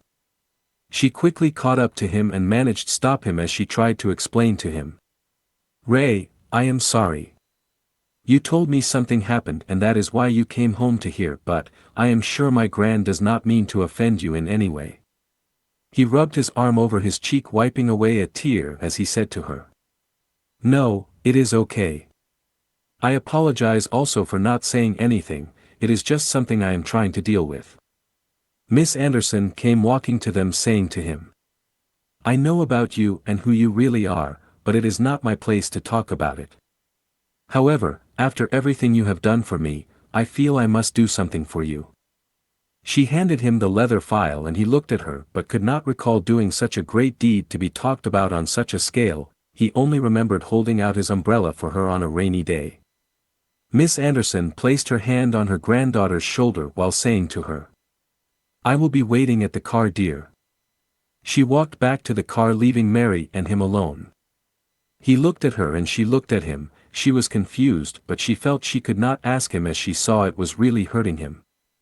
She asked him if he was okay, and apologized again, seeing as the meetup was not what she thought it to be. She had no idea of her grand's intentions as she felt upset and embarrassed about what she had done just now. He sat down and lit a cigarette as a gentle breeze blew his hair over his eyes. Mary did not know what to say and just walked to her grand's car, feeling bad about what had just happened. They drove off and Ray just remained there with the leather file, looking up at the sky. The car was no longer visible as he opened the file. Inside was a letter from her gran. "Elray, your mother asked me if we have a job available for you, as she told me you are looking for a light job to stay busy. I do know who you are, but it seems my granddaughter does not. She spoke about you a lot, saying you understood her. 2 years ago, we hired you for a month to get a product from our client out there, and today that exact client is our biggest as they do all their import business through us. They were the stepping stone to what our company is today, all thanks to you. Now, I have not met you in person at that time, but I was kept up to date every day. I understand you do not wish to work in sales anymore, but I do not really have light work, so all I can offer you is to assist me in my office work since my files always pile up. On the next page is an employment form should you be interested, and as for this letter, it is plan B if I fail to talk to you about it. As for my granddaughter knowing who you are, that is up to you to tell her, but I will also say that she wanted to be just like you. I simply ask you to not let her get hurt or discourage her." Chapter 14. It had been a long day for him after heading home. Sitting outside later that afternoon, not even smoking like he would normally do after dinner. He just stared off into the dark of night, thinking of the day that passed. His father had left for a couple of days for work in another city far from there, leaving only him and his mother, who was watching her favorite television show. The night was much warmer than the previous nights since he got there, but, hoping for a quiet, relaxed evening was not on his mind, as his old rival and now friend was there. He suddenly had to deal with old feelings that had been stirred up along with the memories. Mary was most likely upset towards her grandmother for doing so. She herself was caught off guard when her gran started digging into his past suddenly like she did. Not knowing who to talk to, he decided to call his sister to just hear her voice again. He had hoped to talk to her about what had been going on there lately. On the other side of the town, Mary and her gran were sitting in the kitchen having an argument about the day that passed. She was upset that her gran would dig into his personal life like she did and hurt him. Even though she was upset, she also wanted to know who exactly he was, since it was clearly showing that her gran knew more than she was led on to believe. Gran, you had no right to do that. Clearly something bad happened to him that is hurting him still. Her gran just sat down, allowing her granddaughter to vent out. She slammed down her file and sat down, also blowing out a hard breath to calm down. After a moment of silence, her gran got up from the chair and moved next to her, holding her arm around her. You seem to care a lot for this young man. I thought you said you only met when you were on the train on your way here. She blushed and turned her head away from her gran so she could not see her face, but her gran sat back and smiled as she said to her. That man has a good heart, sweetie, but he carries a lot that he needs to work through. He will have a hard time trusting anyone again soon, or if ever again. She looked at her gran, asking her again who exactly he was, but her gran looked at her knowing what she said to him earlier while explaining to her. His mother said he does not want people around here to know who he is because he is trying to let go of the past, so it is not my place to tell you. Mary started to fidget with her button from her top while asking her gran if it was true that he was engaged as well. She tried to hide her curiosity, but her gran knew her. She wanted to know what happened, but she was too kind-hearted to go after the information like a vulture, so her gran said to her, "Would you still be in love with him if you knew the truth?" Mary jumped up, her face flushed red, and her hands balled up into fists as she said with a high-pitched voice, "I did not say that I love him, gran." Her gran smiled, telling her she needed not say a word as her actions spoke enough. Mary sat down again. She knew her gran was very smart, and she was telling the truth. She had never believed in love at first sight after all. Her gran got up and placed her hand on her shoulder to caress her by saying she understood better than she thought. She sighed as she felt a feeling of helplessness resting on her. Her gran suddenly walked to her room and returned a few moments later with a book in her hand. She handed Mary the book of sales she read over and over to learn to be like the king of sales. She looked at the book and back at her gran as her gran pointed to the author's name and say, "Everyone thinks him to be a coward or weak-willed even. He walked away from everything he had, but you saw the pain that he carries. You need to decide for yourself if you think he is all they say about him. I can give you the pieces and you must puzzle it together yourself." Mary felt a strange feeling in her chest as her heart was racing. She looked back at her gran as she opened the file in front of her and started to flip through the newspaper. She stopped at one of the headlines and read to her. "The hunger for sales is at max after young genius turned his back on the title. King of Sales." Below the headline was a photo of him with his short, neat hair and clean, shaved chin with a bright smile. He stood with his fancy suit on with confidence just oozing from him. Mary could see the resemblance as her heart started to ache. She asked her gran what happened to him, but her gran simply told her, "No one knows for sure, but I for one believe he did not simply turn his back on his dream. He was a man that wanted to enrich the market so companies could thrive." Her gran left the room as she could see she was trying to piece it all together, but Mary had already figured it out and recalled something. Back when she was just about to get on the train to leave her college town, she told her friend the words that suddenly came to haunt her. "I will work hard for my dream, and I will surpass this Elray, because I will not be a quitter like him. Watch out, world. Here I come." After saying that, both her and her friend laughed about it.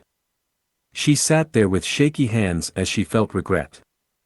It was haunting her more as she recalled how he looked when he said things did not work out for him.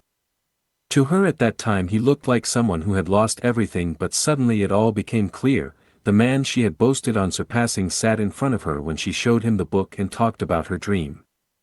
Later that night Mary was in her room with the lights out as gentle rain started to fall on the window. She never liked people who judged others, but she labeled Ray as a quitter and even laughed about it. She held tightly onto her small silk-coated pillow as a tear ran down her cheek.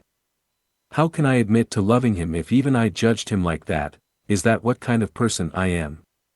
In the meantime, Ray was on his bed with the curtains opened wide looking up through the window at the dark clouds that showered a light dance of rain on the house. On his desk was the leather file that he got from Mary's gran. He knew it was just what he wanted, a light easygoing job with straight hours. However, what rested heavy on his heart was knowing he had to talk to Mary about it after her gran shed some light on what he was trying to keep secret. That night was rather emotional for him as it brought memories of his first night sleeping alone after he left Jess. It was already 12 as he still was awake with a blanket over him. His thoughts were rushing as he was trying to figure out what he was going to tell Mary. Telling her meant he had to trust her by opening about what he was trying so hard to keep in, but trusting someone again was hard. Mike may have told him the truth and wanted to be friends, but even him he still could not fully trust just yet, knowing his past friends acted loyal as well. It was a complicated matter, but then a thought crossed his mind: what if he just went somewhere far away from there and started over with a new name? Perhaps then he can put all this behind him. He has heard of it happening before. People left their lives behind and changed their names to start over. Even if just a thought, it seemed to make more sense to him than trying to let go while people around him started to know about him. For some reason Mary kept being on his mind though, her warm smile that just washed away everything around him, her caring concern that seemed so genuine, and her eyes that saw him for him and not Elray the so-called fallen sales king. He rubbed his hand over his face as he realized that he was starting to feel something for her. While realizing something like that, the thought of him just going far away made more sense. How could a relationship work out if he could not trust? He turned over onto his side, taking his phone in hand and scrolling to the received calls to her number. He could only hope she did not feel the same way, as it would not be fair towards her having to deal with such baggage.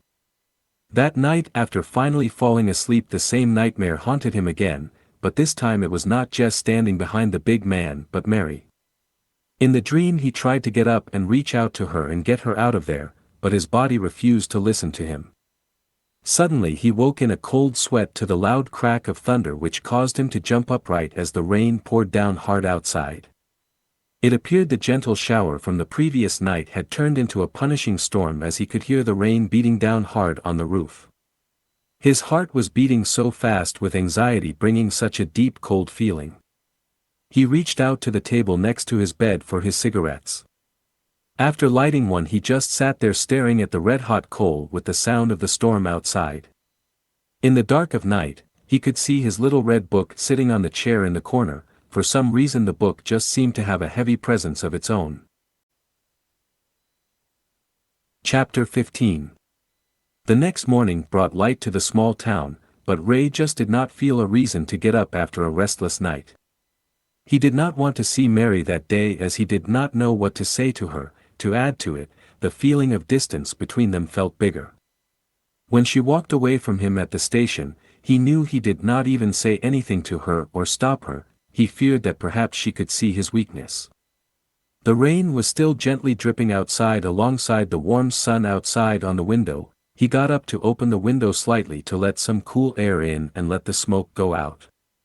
As he looked outside, he saw Mary standing with an umbrella in the rain putting something in their mailbox. Without thinking he jumped up in just his shorts and rushed down the stairs, skipping a few steps. He quickly opened the door and ran to the mailbox, but the car was already too far away. In the mailbox he found the book he wrote long ago that she was reading on the train wrapped in a plastic sleeve. He took it and went back inside confused. Sitting on the steps from inside, his mother walked up to him after seeing what just happened and said to him, "You're soaked, at least go get something warm over yourself." He just looked at her and said that he just wished he could leave for a faraway place where he could be a stranger to everyone. His mother sighed and took off her warm jacket and placed it over his shoulders as she sat next to him on the steps. Running away is easier than what you might think, but the memories and pain will always be there no matter where you go. Look at you, you left the city behind but still the pain haunts you even out here. He took out the book from the sleeve and opened it to find a folded up paper inside. His mother got up to give him some time and said to him, "You never were a quitter, when you get through all this you will be so much stronger. Just allow yourself to be in this moment as well to strengthen yourself." He opened the paper and read the handwritten note. "Elray, I know now who you are, and I am sorry. I want you to know you are still that guy I met on the train. I am not like them, I am also just a girl you met on the train that day. I feel horrible for what my gran has done and for reasons I cannot share in a letter I feel horrible for what I have done. I hope you can forgive us, and me." The letter seemed so short but felt so right as the words seemed silly, but to him it was some hope. As he flipped through the pages, he noticed all the little notes she had made as she studied the book. He knew how deep her passion was from just seeing that.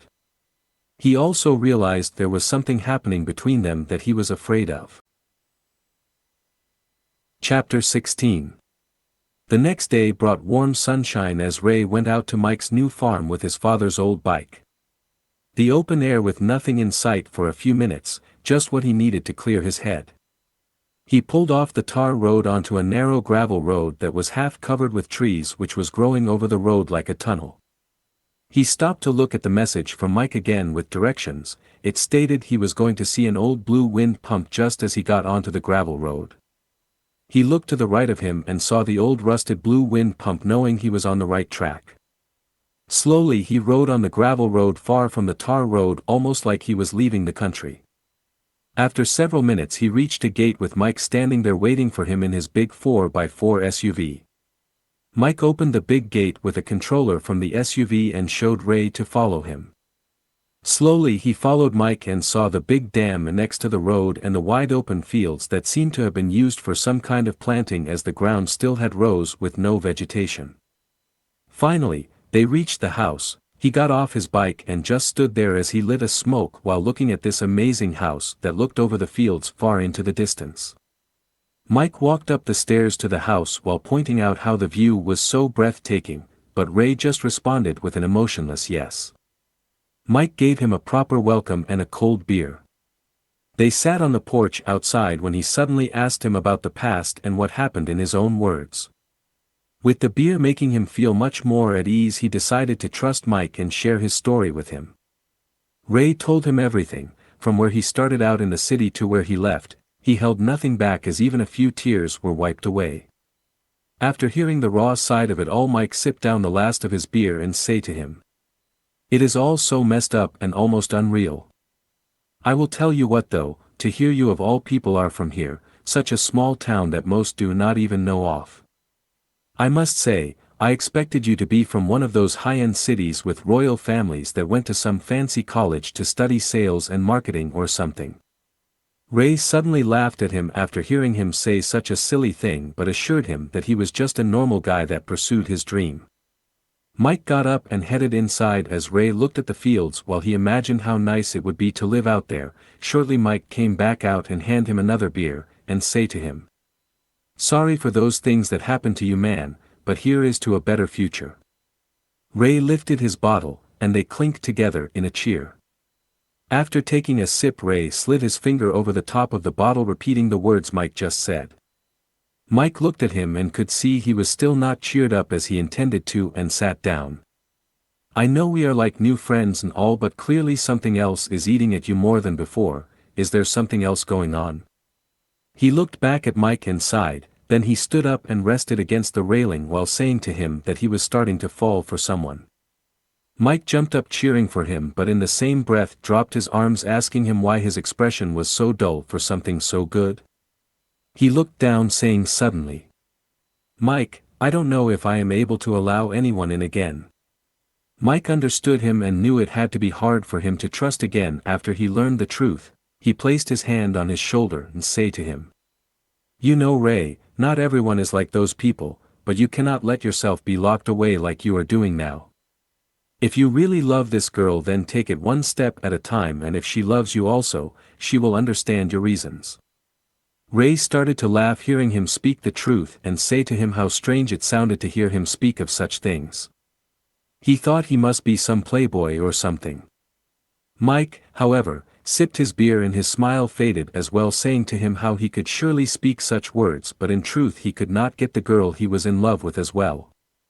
The day rushed by as the afternoon cool country breeze grazed over the farm. Mike put on his jacket as he was saying how getting used to the county weather was a rather challenging task. Ray laughed and asked him what exactly he planned to do with the farm. He just sighed loudly and said that he wished to farm with something that was not there yet but also was able to handle the weather. Looking up into the sky, he placed his helmet on the bike and said to Mike, "How about flowers?" He looked at Ray thinking he might have gone mad, but Ray stared off into the distance and said to him, "Think about it, in this country we have few flower farms but high demand of flowers of all kinds since our main cities all use flower bouquets to send around for birthdays. People send flowers to a lover or even to business deals, as you yourself know. Plus, we both know how much those bouquets cost and how often they are used in companies." Mike looked at him, getting a glimpse of what the previous king of sales was about. He turned something so simple-minded and made it sound so professional with such ease. Ray got on his bike, started the motor and looked at him standing there with a blank expression.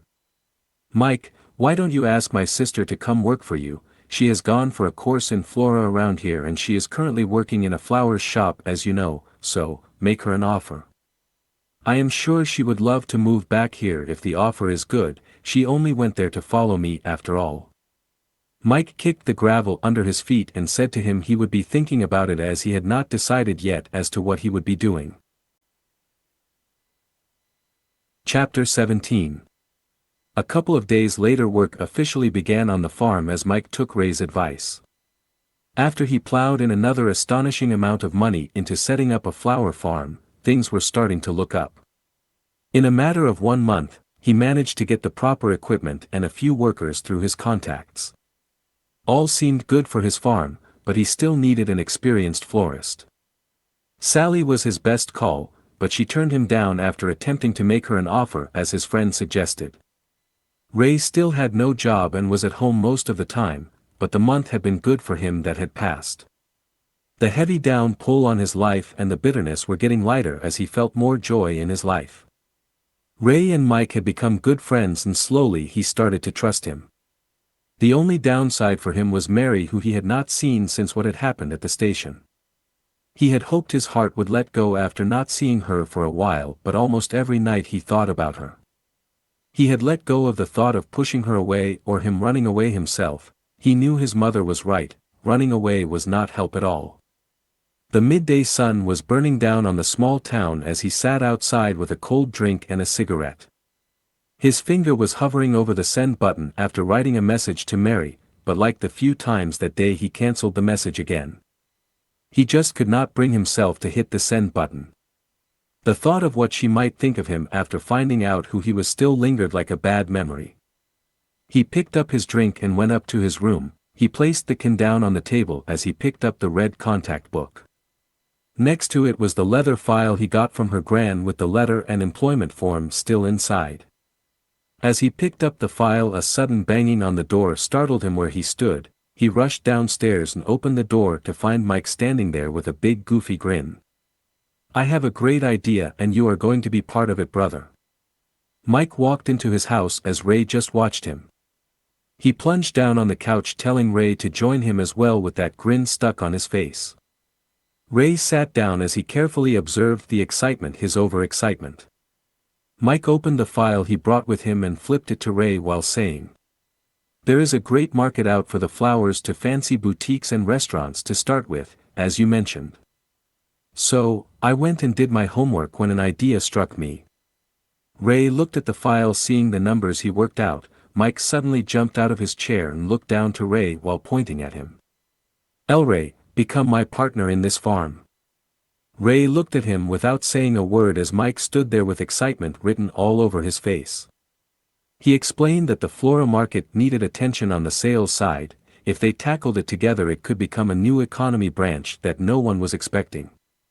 Meaning no risks or corruption of any kind, but he also mentioned to him that it could be the chance he needed to get back up. But he just sighed and closed the file knowing he did not want to be involved in that world anymore out of fear, but Mike slammed his hand on the file just as Ray placed it down. I know what you are about to say, but I am not going to let you simply let your dream get wasted because of some selfish morons who has a control issue. Listen, I am not asking you to become the sales king again, I am simply asking you to rep with me and grow this farm with me, nothing else. Ray stood up as he said to Mike that he just could not step back into that world. As good as the plan sounded, it would also solve his job hunting problem, but he simply did not have it in him.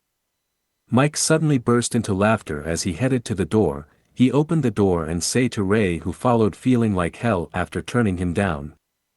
I knew you were going to say something like that, so that is why I am going to make you live your dream again even if I have to drag you to it. He rushed out, not allowing him to respond, and jumped in his SUV. Without a single word he just sped off up the road, leaving Ray in the dust. Ray stood there waving away the dust and sighed as he realized he was just pushed into something. Later that evening his mother called him down. He found Mike standing there again with a brand new laptop in its box and that grin still glued on his face. This is yours, so you can do it properly from home. Mike greeted his mother and stormed out again like a madman, leaving both him and his mother looking at each other and at the box. Wait, was that not Mike from the TV? And why did he give you a fancy new laptop? Elray, what is going on? He sat down on the stairs as he started to tell his mother what Mike was planning. After he explained, she suddenly tapped him on the head with the wooden cooking spoon she had with her. He looked at her in confusion and saw that motherly smile of hers as she asked him if he had completely lost the capacity to see beyond himself. He rubbed his head where she tapped him as she said to him, Son, you figured people out so easily in the past, but are you saying you cannot see Mike's motives at all? He dropped his head down as he knew she was right yet again. All that time the only thing that was on his mind was himself. He mumbled to his mother that he did not wish to compare himself to Mike as there would be no point if they are friends. She tapped him again on the head and said to him, Well then, if you truly believe yourself too weak to face your past, then at least lean on your friend. There is nothing wrong with accepting help from another every now and then. In the end you are also human, you know. He quickly looked up as the truth suddenly pierced him, but his mother walked into the kitchen without another word, knowing what she said was enough. Again, she showed him no matter how smart he thought he was that his parents still had a lot of wisdom to teach him. He got up and took the laptop upstairs. Behind his closed door he stood in front of his mirror just looking at himself in quiet. For nearly 10 minutes he just stood there thinking to himself how helpless he felt at that very moment. The next day Ray unpacked the laptop and set it up in his room on his desk. He rearranged his desk properly also for work purposes with proper light and everything he needed. He felt a slight familiar feeling of control again. The words his mother spoke to him the previous night helped him take at least another step, which to him was a bigger deal than anyone knew. He sat at his desk and called Mike. Mike, it is me, Ray. I decided that I will take you up on this. Mike shouted out of joy over the phone. Like an excited kid he told Ray to trust him, and he would prove he would not regret it. With the phone conversation not even a full 2 hours ago, Mike banged on his door again. Ray opened it and Mike rushed in with a stack of files and papers all piled up. He looked at him and told him that the stack was the plan he came up with that he had been working on and wished to go over it with him. His mother stood at the entrance of the living room looking at them. She was amazed to see how two professional sales reps got to work by taking on such an immense task. The ideas they came up with and the amount of work and time that went into it, she saw firsthand what he had to do every time for his work in the city for 4 years. Later his father came walking in the door and his mother quickly grabbed him by the hand. She pulled him to the living room, and he looked inside and saw the two guys hard at work. The room was scattered with paperwork and the two were sitting opposite each other writing and talking. She gently leaned against his shoulder, telling him how they had been at it the whole day non-stop. His father saw something else though. He looked at his son's face and saw how full of life it was. He was focused like he had never seen before. He looked like a completely different person. The old man recalled when he was still a boy how he talked of his dream to become a sales rep. There before him he sat even after the fall and stating he was done with sales, showing vigor like never seen before. The next morning the early sun reached over the fields, bringing the first warm touch of its gaze over the two who stood outside after an all-night work session. Mike walked to his SUV and placed his files on the passenger seat. He looked back up to Ray, feeling tired, as he said to him, "You really are something, you know that. This was my first time working with you in sales, and now I realize the gap between our knowledge of sales. Thank you for trusting me and standing with me on this in the end." Ray had heard similar words so many times before, but never from Mike. He felt a sense of completion and somewhat proud of himself, not only because Mike openly admitted him to still be the best, but because he was able to live his dream again for a few hours. As Mike started his SUV to leave the parking lot, Ray rested his hand on the door and said to him how grateful he was for all he had done. He looked at the sunrise in the distance while saying to Mike he would do everything he could to help him lift this industry into the economy as long as he did not have to meet with anyone from the major cities. Mike smiled and put his sunglasses on, saying how good it felt to shine again before driving off. He looked at the fields across the road and took a deep breath, feeling the fresh air reaching every part of his body like taking in a new breath of life. The block that was pushing him down was suddenly completely gone, and the feeling he had towards the sales and the battlefield was all but just a thought. Knowing he had Mike to rely on, he could start anew in his dream far from that city in an industry that was new. He felt a sense of purpose again, knowing he could live his dream again thanks to Mike. Chapter 18. The first week of them working together had taken off with a bang. They have already used their influence to build up a client base and were eager for their product. Mike had workers in the field and the flower seeds were being sowed in the dirt. But all that was left was time for it to start growing in the empty fields after the big machines tumbled and rolled over the ground. Ray used his downtime to prepare more as he wrote the first numbers into a new red leather-bound book, same as the previous book he started. He took the old contacts book in hand, realizing he hardly had use for it anymore as he was not a freelance rep but a rep for their flower business. He got up and walked to the trash can in the corner to throw it away, and finally completely closing that chapter for good, but paused for a moment. A thought crossed his mind that maybe Mary could use the book for her grand's business to get more clients on board. However, that meant talking to her, and he feared she still thought bad of him. He placed the book back on the table as he plunged back down on his chair, trying to figure out what he was going to do with the turmoil in his head over Mary. He got up again and went downstairs to find his mother sitting with Mary's grand talking business. She greeted him, but Ray lightly greeted her back and moved on to the kitchen. He sighed as he realized Mary was not there. It was a little unexpected to find her gran there though. Suddenly from behind him her gran came into the kitchen and handed him a note without saying a word and walked back out. He opened the note and see it is from Mary. "I need to see you again, please, allow me to right the wrong. I will be at the small shop waiting." He looked at the time and found it was already 10 in the morning. He realized she was probably fed up with waiting by that time, but still he quickly rushed up the stairs, grabbed the old contacts book and rushed out of the house. Mike pulled into the driveway just as he ran past him onto the road towards the shop. Mike got out and watched him confused, but his mother came out telling him he should leave him to it as he had something he needed to get done. Finally reaching the little shop out of breath, he saw her sitting on the little bench. Just as he ran up the small steps his foot got caught under the broken wood floor and he fell onto the deck. Mary jumped up and looked down at him in front of her as he lay there. He looked up and saw her eyes were red, which made him realize she was crying. He quickly got up, completely ignoring the long cut on his shin he got from the broken board with a skew nail sticking out. Mary wanted to turn around to leave as she lost the courage, but he grabbed her hand and held her back. "Mary, please wait, allow me to talk to you first. I am not the trash like what they say I am." She slowly turned around as tears started to run down her cheeks again. She bowed down her head and said to him with a whimpering voice. I never thought you to be trash, the one who is trash is me. You have every right not to want to see me, but why does it hurt so much when I say that?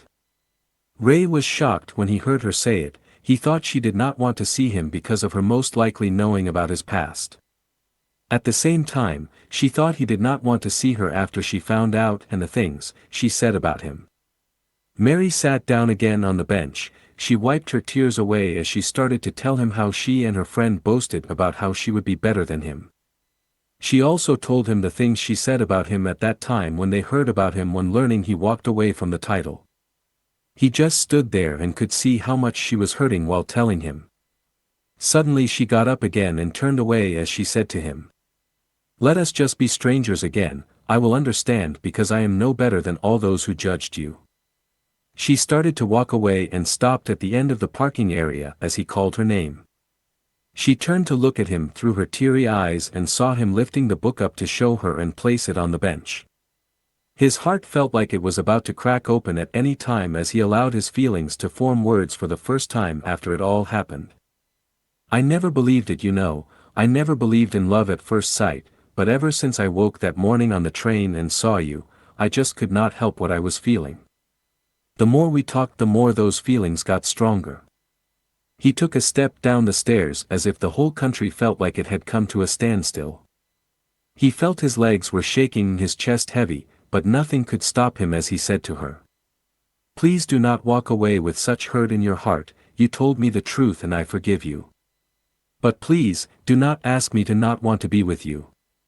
I want to know you and more about you. Is it so wrong for me to want that?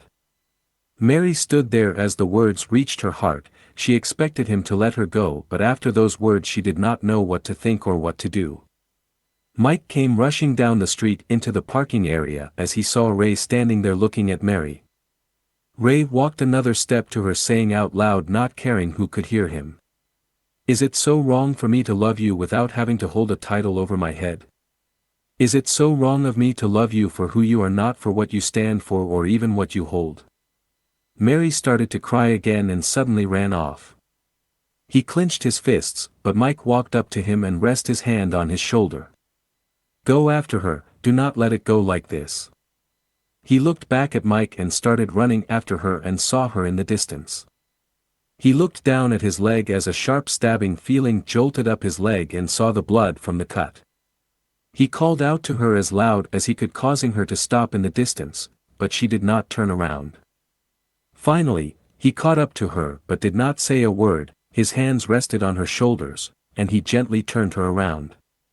Her hands were over her face, but he took her hands and pulled them away, seeing her cheeks red with a gentle glow from the tears.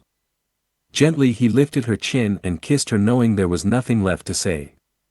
They embraced as the kiss brought both to submit to each other like they were no longer in control as Mary's eyes slowly closed. The cool breeze came blowing in over the mountains over them as if the world was cheering for them. He looked deep into her eyes after the kiss and asked her as he wiped away her tears. Please tell me this is real. Mary placed her hand on his cheek and told him that it was as real as he wanted it to be before kissing him again.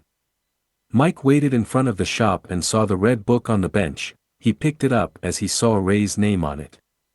With curiosity he flipped a few pages and stopped in panic. This is the book that guy was after. He really did have the book to skip the middleman. Ray and Mary came walking back into the parking area like two love birds when he saw Mike with the book in hand. Mike looked at him with a blank expression and said to him, Ray, that man from Starco, he said you had a contacts book that could skip the sales reps and deal directly. I thought the old man was nuts, yet here in my hand, Ray, this is it. Ray looked at him and Mike told him that after he left sales, word came of a contact book he had that could take any rep to the top or even skip the reps and deal directly with ease. He also stated to him that many were after the book in hopes of buying it. He handed Ray the book and stepped back, stating the book had a tremendous price on it. Ray looked at the book in his hand. This thing? It is just my contacts I gathered who I did my business with. Mike told him that the book had a price of $5 million in cash on it and many companies were after it from Rand State. He looked at Mike asking him what he should do, but Mike knew he was serious about the bonds he was building out there in the small town and said to him, "Ray, sales were your dream, and I would love to have that book also, but I will not choose between you and that book, not after everything they had done." Right after saying it, Ray felt lightheaded suddenly and fell back, his head struck the ground hard. Mike and Mary came rushing over to him, all he saw was them standing over him in a blur. They were speaking but he could not hear them and faded off as everything went dark. Mary was panicking as she noticed that the left sleeve of his pants was wet with blood. Mike quickly took off his belt and tightened it around his leg. She told Mike he tripped and fell, but it did not seem serious at the time as he stood up and even ran after her. He ran back home to get his car, leaving Mary with him. She held his head in her hands as she tried to get him to wake, but he did not respond at all. Her heart was racing as panic set in. The old lady from the shop came rushing out seeing what happened and brought towels to wrap around his leg and apply pressure on the cut. Suddenly the beautiful day of romance and two hearts connecting had turned into drama and fear. Chapter 19. After a long sleep, Ray opened his eyes. Above him he saw the smooth white ceiling with a big round ceiling lamp. He felt weak and slightly confused as he looked around. There was a light green curtain around the bed hanging from a railing in the room. On the left of him was a small table and a long tube connected to a drip that hung from a chrome pole with a hook. Looking down, he saw the tube connected to his arm. He still had a hard time moving and tried to speak as he started to feel nervous. His heart started to race with fear. He turned his head to the right of him to find Mike fast asleep on the long couch next to him. He wanted to call out to him, but he could not call to him as his voice felt a little scratchy. He knew he had to calm down as he took deep breaths to calm himself. As he looked around and he realized he was in the hospital, on the bed next to him was a book that was placed with notes and a leather string hanging from the book which acted as a book holder. He gently pushed the book with his right hand to let it fall off. With a loud bang on the floor, Mike jumped up and awake. He looked down and saw Ray had awakened and quickly revved up. "Ray, buddy. You are awake. Wow, you gave us a fright, man." "A fright?" Ray tried to remember how he ended up there, but nothing came to mind. Just as he wanted to rub his hands through his hair, he felt some bandages wrapped around his head. He struggled to move his hands to feel, but still his arms felt too weak. Mike grabbed his hand as the heart machine started to beat faster again. He tried to calm him down, knowing it must all be confusing to him. Ray looked up and felt his hand holding his shoulder. He tried to clear his throat and whispers to Mike. "What the hell happened?" Mike pulled the round chair closer and sat next to the bed as he started to tell him what happened. "You cut your leg and lost a lot of blood, man, then you fell back and hit your head hard on a rock in the road where you passed out. I rushed you here to the hospital as fast as I could." Ray tried to remember but just could not recall any of what he heard. However, the pain in his head and sting on his leg was proof enough that it was the truth. He took yet another deep breath as he asked Mike how long he was asleep, but Mike got quiet for a minute before saying to him, "Do not worry about that now and just rest. I will go get the doctor." He rushed out of the room to get a doctor and Ray just looked back up to the ceiling. He thought to himself, if he cut himself and passed out, how come he felt so weak? Shortly after leaving, Mike came back in with the doctor. The doctor smiled as he seemed glad to see him awake. He immediately started to take readings of his vitals and ran a few tests. Mike asked the doctor if he could break the news to him, and the doctor just walked to the door telling him to ease him into it. Hearing that made him feel uneasy as Mike sat back down. He quickly grabbed hold of his arm and forced a whisper out again, asking him, "Mike, what the hell is going on, tell me." His friend lets out a light sigh as he took his hand and explained. "You were out for a few days, buddy. The doctors monitored you closely to make sure you did not slip into a coma as you lost a lot of blood. As I said before, the bad hit to the head did not help at all." After Mike told Ray, he sat ready waiting for him to start panicking, but he just looked back up to the ceiling, finding it really calming for some reason, and said to him he did not realize it was that bad. Mike jumped up suddenly. "Hey! I thought you were about to freak out. Are you sure you are okay? Maybe I should get the doctor again." He started to laugh as he told him to calm down. He sat down again to hear him say, "I am feeling scared and confused, but at least I did not wake with no one here. Thank you for being here, Mike." Mike smiled with a big bright smile as he felt proud of himself. After he shared what happened the last 6 days with him, he got up as he needed to get home to freshen up. Just before Mike walked out, Ray asked him if Mary was okay, where he smiles back at him. "She is worried like crazy, but she will be okay now. I will go to your house now to let your mom know you are awake and clearly seem to be doing well. I will also ask her to inform that pretty lady of yours, since your mom took all your belongings home along with your cell phone." Mike left soon after and a nurse came in. She spoke to him, but Ray hardly heard her as he thought of what Mike just said about Mary being his lady. He felt glad that he remembered what happened that day between him and her, but nothing after. Later that night, having to sleep in the hospital again, he found himself in the chair again before the big shadow person. At that time there was no laughter or any speaking of any kind. Behind the man was no one, and on his own side next to him was Mike. He had a serious expression as he looked directly at the shadow man. On his other side stood Sally as she held his hand, also looking directly at the shadow man. He could see a tube from his arm leading all the way up to the ceiling, but just as he looked up following it, he found Mary standing behind him looking down on him with the warm smile she always had. Her hands rested on his shoulder gently as he felt fear just leaving him before that heavy presence. The shadow man jumped up in rage again, but the three with him just took him with his chair and all and walk out the door. He awoke again as he felt an overwhelming sense of belonging which he had not felt in such a long time. Mike, Mary, Sally and his parents, they all seemed to stand with him and see beyond his veil. He rested his hand on his chest, feeling his heart beating fast, but strangely a tear rolled down his cheek. There was still a sense of sadness, but the overwhelming feeling of warmth and joy was so much stronger. The next day, after several checkups by the nurses, he felt his strength coming back to him as he managed to sit upright again and make use of his hands. He looked at his leg with the bandage wrapped around while rubbing his hand over his head. At the back of his head, he still felt a swollen lump as the doctor came walking in. "Ah, good to see you are sitting up. How are you feeling today?" Ray told the doctor he had a slight headache, and his body felt stiff, but he was feeling much better. The doctor checked his blood pressure and vitals. He moved down to his leg and started to unwrap the bandage as he explained.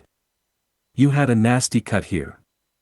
I am not sure how you got it, but it was deep, and it went right through the artery in your leg. That is how you bled out so quickly." Ray asked the doctor how it was that it did not feel so painful at the time as he explained with a little embarrassment how it happened.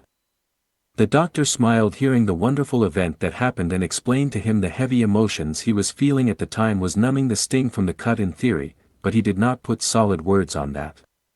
Finally, the bandage was off from his leg, and he saw the long cut along his tibia from just below his knee down to almost his ankle. Ray looked back at the doctor. He was surprised at the length of it, and even more so that he did not realize it back then. After the doctor left, he sat and gently rubbed his finger over the stitches, feeling the tickling sensation. A knock on the door and Mike stepped in. Quickly Ray covered his leg and greeted him, but Mike stepped to the side as his mother and father stepped in also. He was so glad to see them as his mother suddenly started crying out of relief. Mike walked to the door to give them a moment, saying out loud, "I will get some drinks while you guys catch up." His mother told him that Mike explained to them what happened. Ray wanted to explain from his own side also about him and Mary, but she interrupted him. "You do not have to tell me. Mary was there and told us everything. The poor girl is worried sick about you." He sighed as he wished to see her, but she had to work and could not come. After Mike returned, they all sat and talked and laughed. But just as time moved, so did the visiting hours go by. They got up to leave, but his father suddenly broke the laughter as he asked Ray to show his leg that he had been hiding the whole time. He gently lifted off the blanket to reveal the long cut with stitches that were still blue along the cut. His mother was shocked to see the horrible cut, and Mike suddenly changed the strange gloom in the air by saying, "Look at that, a free tattoo. I am almost jealous." Ray's mother punched him on the shoulder, causing him to laugh and step to the side away from her. After both his parents had left, Mike stepped out the door and said to him, "Everyone is waiting for your return, buddy. Get well soon, okay, and do not worry about the farm for now, you just focus on getting better." Ray nodded and thanked Mike for all he has done for him so far, and even brought his parents out there. Mike showed him a thumbs up and said to him his mother promised him a home-cooked meal for all his effort, so he just could not say no. When everyone had left, he was left staring at the door as he thought of Mike's reason for helping.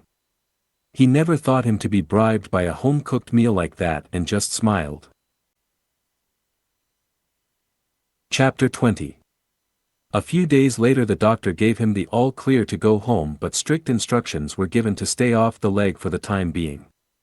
It was so the stitches did not rip or cause problems. He also instructed him to avoid direct sun, as the heat would be a little too much for his head and cause headaches, as he still had the swollen lump. They were talking and joking as they made their way to the car with him in the wheelchair and Mike hoping around with his crutches. Mike helped him into the car and put his bag on the back seat. Slowly they drove out of the parking of the hospital as Mike said to him, "How about we get some food? I am starving since your mom does not want to give me that home-cooked meal till you get home." Ray laughed and agreed to get some food on the way home. They stopped at the first fast food store they saw. He just got a soda and a burger, as where Mike went all out with 2 burgers with extra fries and a large soda. If that was not enough, he mentioned getting something sweet as well. He just smiled as he felt alive, thinking how good it was to sit with his friend and laugh like that. He also knew he owed Mike for how he stood by him the whole time through his downtime. Thinking to himself, he realized also that perhaps giving Mike a chance and trusting him like a true friend was worth the risk. While driving out onto the road home, he said to him while looking out the window at the open fields, "Mike, I just want you to know your friendship means a lot to me, even more than that book. I do not mind giving you that book if you want it." Mike went quiet as he watched the road ahead. After he heard those words, he thought about it for a second and then he said to him he did not want the book after all, like in the beginning. Ray looked at him with a smile and said to him he had more than he could ask for right there ever since he came to that small town. As they made their way home, Ray sat with a cigarette in hand with the window open and suddenly asked Mike about what he meant earlier when he said he had everything right there. Mike's expression got a little serious for a moment before telling him that he did not have any family left. He never really had a wife or girlfriend, as where sales were his life, but after coming to the town he found that he felt a sense of belonging there like he had never felt before. With a much calmer tone in his voice, he also said that he was starting to feel like part of the family, which was strange to him as he hardly knew what that felt like. He felt a little sad for Mike as he knew he could fall back on his parents when he had the big fall, but if it was Mike, he had no one. He also asked him about something else he had said some time ago. He mentioned that he could not even get the one he fell in love with. Mike looked at Ray. He told him that it was probably best if he did not talk about that one. Ray flicked his cigarette out the window and just looked at Mike with intensity. Mike let out a sigh, giving in to the tension, and said to him, "Fine, it's Sally, okay." He looked ahead without saying a word. It was a little unexpected but strange as to why he did not want him to know. Seeing as it was an awkward situation, Mike let out another big sigh as he explained to Ray that he was afraid of the turndown.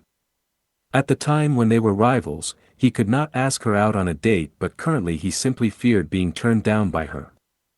Ray suddenly burst into laughter and Mike seemed upset at him for laughing.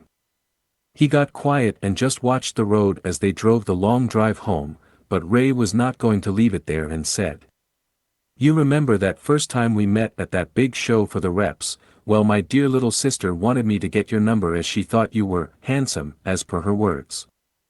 Mike suddenly slammed on the brakes and turned off the road. He jumped sideways in his seat and yelled at Ray, asking him if he was just joking around with him or being serious.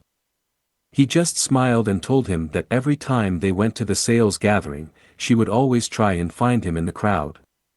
He rested his hand over one of the crutches and explained to him. Sally came to me one time after one of my events and apologized to me. When I asked her what for, she said she might be falling for my rival. Mike got out of the car and walked up ahead.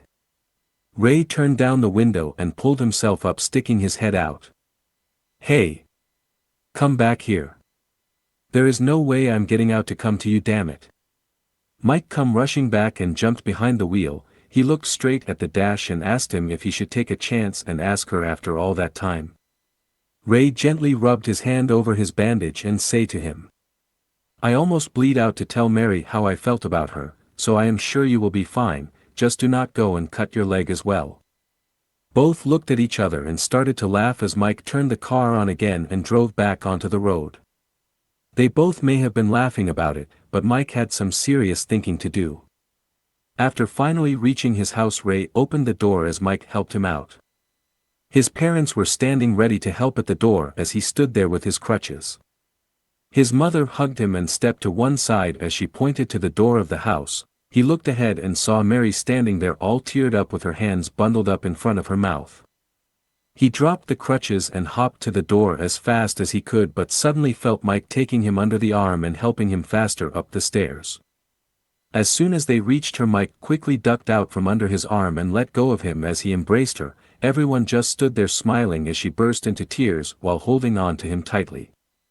He gently pulled away from her and kissed her as he wiped away her tears. She helped him into the house and sat down on the couch with her next to him as she held tightly onto him, still whispering, That was scary, please be safer. I just got you after all. He gently brushed her cheek as he told her that having her next to him like that was all he wanted since he woke up in that hospital room.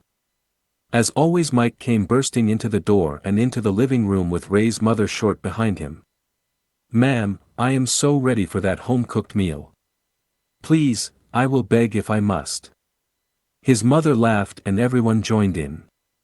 But they were quickly interrupted by his father as he came into the house and spoke with his big loud voice. I am the man of this house and I say nothing else will happen until we men open a beer. Mike came to Ray and say to him with a big smile. From now on your dad is my hero, okay?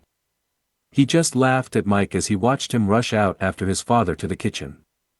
His mother took Mary by her hand and asked her to help her in the kitchen.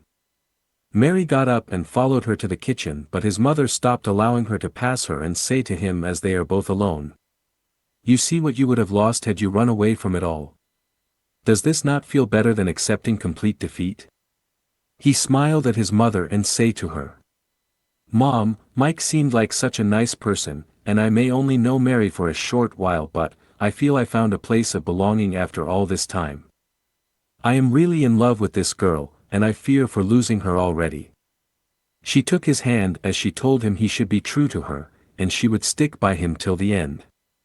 The house was suddenly very lively, and everyone was talking with background music. Mike was talking and bonding with his father, and Mary was helping his mother in the kitchen. It was clear they all had planned the get-together for his return as he just sat there enjoying the feeling of family around him. He took out his cell phone and got up with the crutches to slip out the front door. He walked to the fence, looked at the phone and scrolled through his numbers and dials the one person he felt was missing. Hello. Sally talking. Ray smiled when he heard her voice and say to her, Hey sis. Sally came back with that hyper-excitement of hers when she heard it was him, but shortly with the sounds of crying and yelling at the same time. She was waiting for his call the whole time. She asked him to explain what happened and he took the time to tell her as he felt the fresh country air breezing by. He reached into his pocket, taking out his cigarettes and lit one while holding the phone against his ear with his shoulder. After explaining, he said to her, Sally, I really wish you were here now. Everyone is having so much fun here and I finally found the place where I belong. However, there is still an empty spot here without you. She got quiet as he asked her why she turned down Mike's offer. He could hear her sniff over the phone when she explained to him that she feared she would fall for him again and he would not feel the same way. He almost choked on the smoke realizing how they both felt the same way and said to her, "Sally, take him up on his offer and come home. I know I am being selfish now, but you belong here with us." Sally stayed quiet again for a moment before saying to him, "I wanted to go back with you so badly but, I knew you needed space. If you ask me like this now then, you can bet I am coming home." After the phone call and the good news, he looked up at the clouds and smiled. He wanted to share the wonderful news with his parents, and he flicked the cigarette butt away, but as he turned around to head back Mary suddenly embraced him. He was surprised at first but wrapped his arms around her before hearing her say, "I just want to make sure this thing between us is for real and not just a spur for a moment." Ray knew what she was trying to say and held her tightly as he said to her, "Mary, I finally found my anchor in this flood of depression. It is clear to me that without you I won't make it through this. So, forgive me for using your words but, this is as real as how you want it to be." She found peace in his words as she silently said a prayer of thanks for him coming into her life. She let go of him and told him she should call her gran to let her know the news of him being okay and her staying later there. He took the moment to take a deep breath again as he stood alone feeling the country air around him filling his soul. Mike came walking out the house to him asking him if everything was okay. He looked up into the sky as Mike stood next to him and pointed out how calm and welcoming the cool country air felt.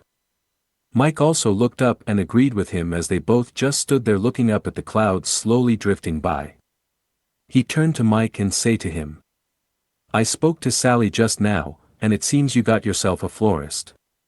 Mike froze at the news and asked him if he was sure. He just smiled and said to Mike that he had done his part. The rest was up to him as he slowly walked to the house on his crutches. The evening brought laughter and joy as everyone sat around the table having a home-cooked meal. At the end of the table was his father with his mother next to him and Mike on the other side of him. Ray and Mary sat and looked over to Mike seeing how he was enjoying himself like a little kid as he enjoyed the home-cooked meal. He laughed as Mike was already on his second plate but Mary was quiet and shy as she sat next to him. After dinner the men all went outside with a beer as they just talked for a while. The long painful year he had seemed but a distant memory as he listened to all the noises around him. The night got late, and Ray held on to Mary tightly as they waited for her gran to come get her at his house. He wished she could spend the night as he felt a little sad that she was leaving but he did not want to rush the relationship as he feared losing her by going too fast. Her gran finally arrived, and he saw her off with a long kiss as he held on to her with all his love. Her small body fit so perfectly in his arms as if she belonged there. As they drove off, he waved to her as she leaned out the window. Mike walked up to him and stood behind him as he just watched how head over heels, he was in love and said to him, "It is good to see you so lively again." Ray dropped his hand onto the one crutch that was resting against him. "You know Mike, I thought I was unfit for love again but now here I am in a relationship again. I really want to be a good man for her as my feelings are so much stronger for her than what I ever felt for anyone." Mike just smiled with a little envy as he looked at Ray's back. He had no idea the king of sales was such a simple person as he remembered how he used to think himself above others for being so close to him and the throne. Later that night Mary sat on her wide window frame in the dark of her room as she looks outside. Her gran came walking in to tell her she was going to bed but Mary looked at her and say, "Gran, do you think I can be the perfect girl for him?" Her gran smiled at her cautious question and say to her, "You fear for nothing sweetie, that man has already accepted you just the way you are.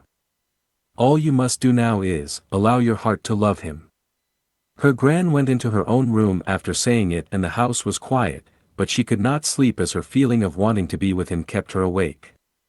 Ray was in his bed while looking up to the ceiling with his left arm resting on his forehead. Over at Mary's house she lay on her bed as she also looked up to the ceiling. They both had excited smiles on them as the replay of the evening they had played over in their heads. He turned to look at his crutches while he thought to himself if it was not for his leg, he would have most likely gone to see her one more time. At the same time, he could feel the pain in his leg and the stretching sensation on his skin. He knew there was going to be an ugly long scar on his leg when it had healed up, but it was to be a reminder as to how he felt the first time he confessed his love to Mary. With that thought he somewhat felt strangely happy about the cut. He turned over to his side saying good night in a whisper as he started to doze off, feeling the comfort of his childhood bed again. Chapter 21. As the time went by with him back home, he wasted no time getting back to work as he made calls while sitting at his laptop. It was just as Mike had said to him, if they pursued their price range, they would have big orders to fill in no time. His leg had healed up good as he no longer needed the crutches to walk, and the swollen lump on his head was long gone. The winter was drifting away as the seasons changed and the cold air was heating up more with brighter mornings. While on his phone talking to Mike, his mother came to him. He placed Mike on hold as she handed him her car keys and only said, "Sally is at the station waiting on you." He quickly got back on the call using an excuse that he had to go, ending the conversation with an apology as he jumped up and rushed downstairs, realizing he completely forgot about Sally. He got so lost in his work that he also forgotten she had left him a message saying she will be arriving today. On his way to the station, he thought about how he would like for Sally to meet Mary, who was currently out of town. It had been 3 days since he last saw her, but they called each other every chance they got. He stopped at the station but sighed as there was no train yet. With nothing better to do, he decided to walk over to the man behind the booth, only to learn that the train was still on its way after it had to make an unscheduled stop. On another train, Mary was on her way back home also, as she could barely sit still in excitement to see him again. Her meetings went well, and everything was just going smoothly recently for her, but her heart felt heavy as she missed him. She looked at the seat opposite her, smiling as she remembered how they first met, with him on the floor sleeping. At that time, she thought him to be some weird guy and was a little nervous to share a compartment with him, but as she replayed that day in her head where he confessed to her, it was as if a small flower bud had opened and spread into something beautiful, as if it was meant to be. Ray waited in excitement as the train pulled into the station from the city. He watched nervously as people got off. A few minutes later, in the small crowd of people, he saw Sally with her big suitcase standing with a trolley and boxes. She was looking around trying to find someone she recognized. His heart started racing as he walked over to her. He was stumbling a little as his legs started to sting. She did not see him at first as she looked around, knowing she had left a message that she was arriving. At the same time, the other train arrived, and people started to get off also. Ray struggled through the small crowd, not knowing on the other side Mary got off also and was making her way over the bridge that crossed over the tracks. Sally turned to her left and saw him coming to her, but walking hard with a crippled step in his walk. She dropped everything and ran to him. She leaped into his arms as excitement filled her heart to see her brother again, but at the same time Mary stood in the crowd on the bridge and saw him with a girl in his arms. Her heart suddenly struck bitter. Could he have lied to her? Whatever excitement she had to see him was gone as she just walked down the steps and headed on to her grand's car in the distance. As she got into the car, she just let out a disappointed sigh.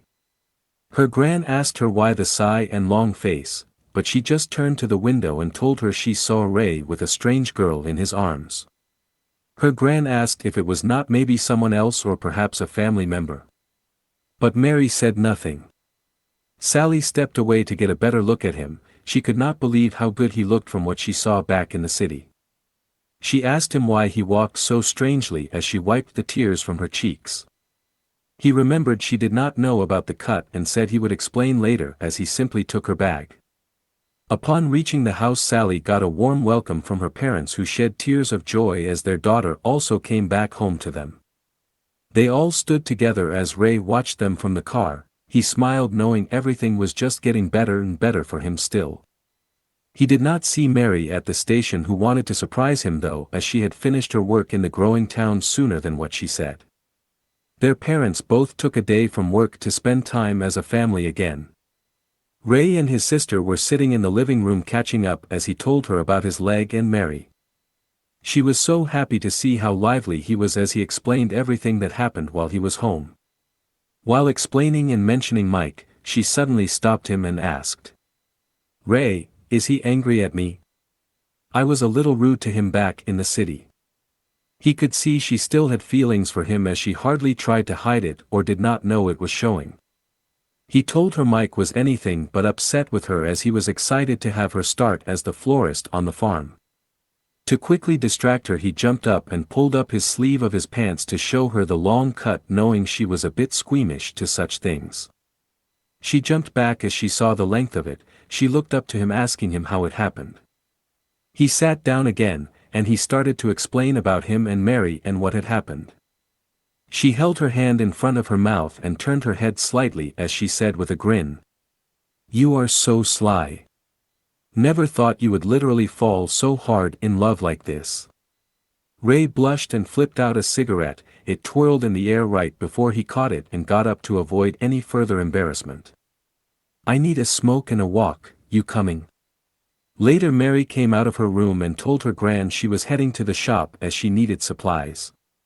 She left the house feeling a little sad after what she saw and walked next to the road looking up into the sky. There were hardly any clouds, and the sun was hot. As she reached the shop she stopped in her tracks as she saw Sally standing outside with a drink in hand and her head tilted back while humming. She took a deep breath and walked up to her. "Hi, excuse my rudeness, but can I ask you something?" Sally looked down and saw Mary standing before her with her hands in front of her chest with an angry expression. Mary clenched her fists tightly and said, "My name is Mary, and may I ask who you are to El Ray?" She looked stunned at the rather small girl in front of her as she realized that girl was Mary, that Ray was talking about from a photo he showed her. She giggled and wanted to introduce herself, but Ray came walking out the shop while reading on the packet in his hands. "Yo Sally, I do not know this stuff, but the old ladies say they are good, so, shall we try some?" He looked up at Sally and saw Mary standing there also. Mary looked at him, seeming upset as she wanted to know who this girl was, but Sally looked at him with a curious smile as he looked at Mary. He seemed surprised as he did not know she was coming back that day. He took a step forward to Mary asking her, "Love, I did not know you are back today. This is a lovely surprise." Mary changed from angry to upset and wanted to ask him about the girl with him, but he suddenly took her hand and pulled her to Sally. "Sally, this is the most amazing girl I told you about. This is Mary." He felt a little embarrassed and shy, but he wanted Sally to meet her. Sally took her hand and said to her with a smile, "Hello Mary, my name is Sally, and I am this dork's younger sister." She suddenly pulled her hand away and stepped back with a freighting look on her face. He asked her what was wrong, and Sally looked down at her own hand she extended out thinking there might be something on it. Mary walked quickly to Ray and placed her head against his chest trying to hide her embarrassment when he heard her say, "Sorry, I saw her in your arms at the station and thought she was a girlfriend or something from that city." She grabbed his shirt and covered her face as he started to laugh and wrapped his arms around her. They sat down at the shop outside as he assured her that she was the only love in his life. He then grinned and looked at Sally. "Besides, she is way too scary to have as a girlfriend. Pretty sure she is half monster or something, we're not sure." Sally jumped up and struck him on the shoulder as he laughed. Mary giggled and turned to Sally. She looked down as her arms were stretched out forward pressing on her legs. "I am sorry I was so rude earlier." Sally just smiled and told her not to worry about it. Ray kneeled and took hold of a rusted nail that was wedged between the wooden floorboards and managed to pull it out. He lifts the nail up and showed it to Mary. "Look at this. This was what cut me that day." Sally took the nail and held it up to the sky. She suddenly mocked him by pointing out how dumb in love he was that day that he got cut on a piece of rusted scrap. He looked at Mary as she blushed. He took the nail and threw it in the bin saying out loud, "Damn nail, I was so romantic that day even." For most of the rest of the day they sat outside the small shop and talked as Sally and Mary got to know each other. Mike suddenly came driving up and stopped with his tires sliding on the gravel. He jumped out of the vehicle and rushed over to Ray. Suddenly he stopped and looked at Sally. "Hi Sally, It is good to see you again and I am sorry about that day at the office at that flower shop." Sally blushed and told him he did not have to apologize. Ray tapped him on the shoulder and Mike looked back at him. "Oh, that is right. We need to go, as in right now. A huge client has asked to come out to the farm to see and hear what we have to offer." Ray knew it was important and looked back at Mary and Sally. She held her hand out swinging it back and forth showing him to go as she said to him. "Get out of here, I will hang out with Mary a little while longer." He quickly walked to Mary and pulled her up. He kissed her and hugged her telling her he was going to make it up to her. Both jumped into his SUV and sped off onto the road again. Sally looked at them driving off into the distance while saying how glad she was to see how good he was doing. She told her how bad he was when she found him that day and could only hope he would not get hurt again. Mary jumped up suddenly, spurting out how she loved him, and she had no intention of hurting him. Sally laughed as she got up also and stood in front of her. "I know, I meant with him back in sales again." Mary looked up at her as Sally took her hand. "My brother is an amazing person who cherished the people around him. You chose someone who will always love you if destiny have it so." She looked her in the eyes and asked her to promise her something. Mary's heart was racing as she looked into Sally's eyes and almost begged her to promise her that she would not allow Ray to get dragged into the sales war again. Mary took a step back from Sally and explained to her. "When I met him on the train, I thought he was just some weird guy, but after learning what really happened to him, I felt so bad. When he confessed his love to me, on that day I made a promise to myself that I would rather take care of him than let him go back to that life that brought him to such a point." She looked at Sally and took his cap he forgot and say to her. "I may only be with him a short while, but I want to be with him till the end. My heart is set, I have never felt so sure about anyone before like I feel about him." Sally rested her arm around Mary and pulled her in closely as they started to walk back into the shop. She blushed a little after hearing how honest the girl was and laughed while saying to her. "Very well. I shall leave my brother in your care." Chapter 22. Several days have passed as Sally has taken time to rest and settle into her room again.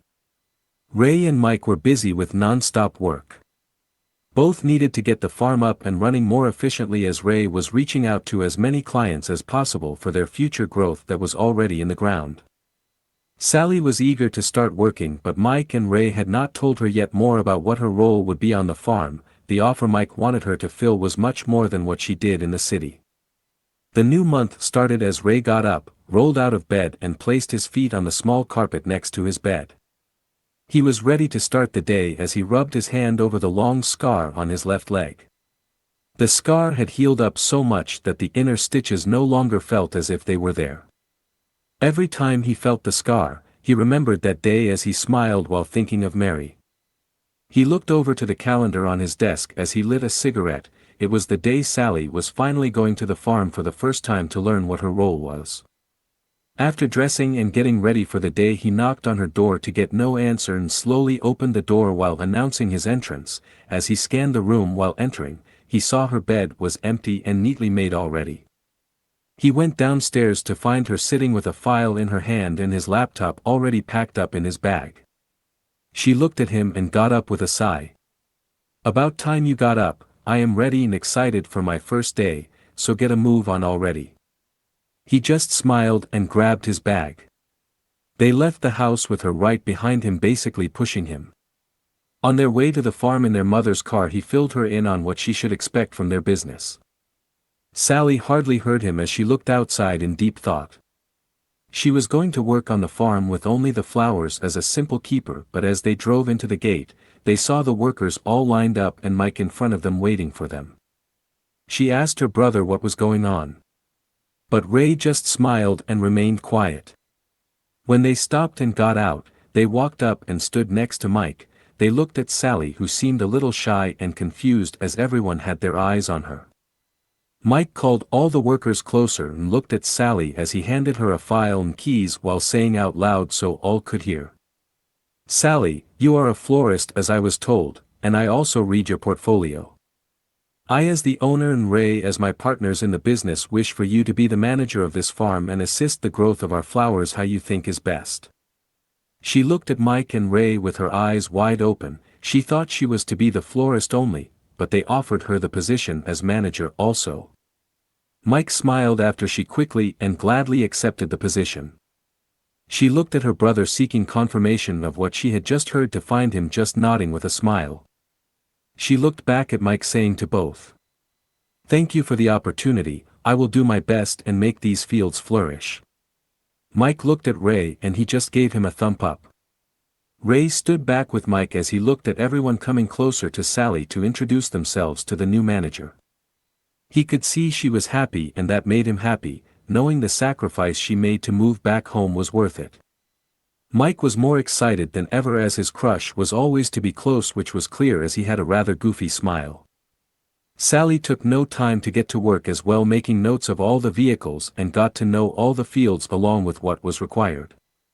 The flowers had already started to grow as little flower buds peeked from the ground. She hummed peacefully as she walked between the small flower plants with the scent of the wet ground around her. Ray and Mike seemed happy with their progress. The business was up and running. Mike stood at the window of his office that overlooked the fields and Ray was on the phone talking to a client who was eager for her first batch of flowers as the holiday season was approaching. After setting the phone down on the table, Mike suddenly said to him, "Ray, you know this will bring us back out there again. Starko will find out if we reach the business world, which will be soon at this rate. He will be coming for that book. We are going to have to plan something to counter him and others like him." He turned to him, and Ray saw Mike's old serious look that he last saw in the city. He told him he was not sure what the plan was for that situation, but he assured Ray that he would have his back when the time came. Ray knew if Starko came to him he would need Mike, and for the time being all he could do was wait. Chapter 23.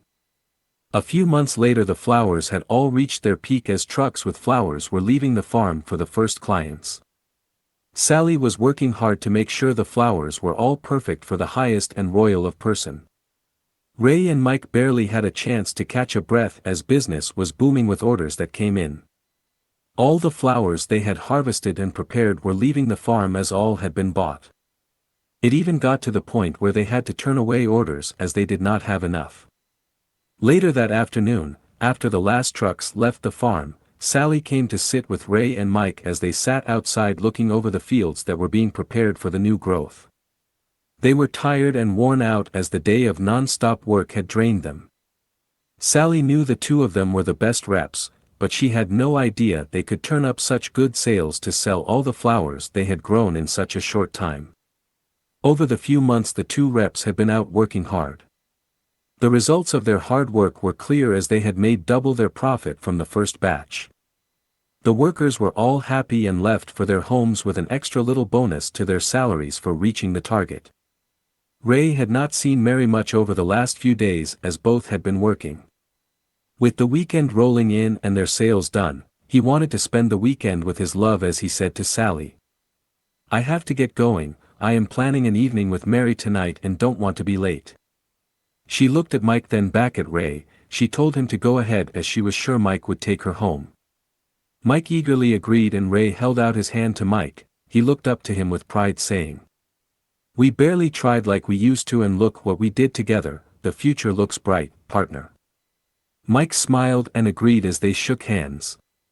Sally watched them knowing how hard they worked with some nights not even coming home to stay close to the business out there, and yet they said they were not even trying like they used to. She looked down again at the fields and realized she had to work even harder and grow the farm even more to be able to at least be close to those two guys. Ray took all but no time to get on the road. He called Mary to ask her where she was to hear she was on the train close to home. He sped up in hopes of surprising her by waiting for her at the station. Driving into the station he stopped close to the platform as possible.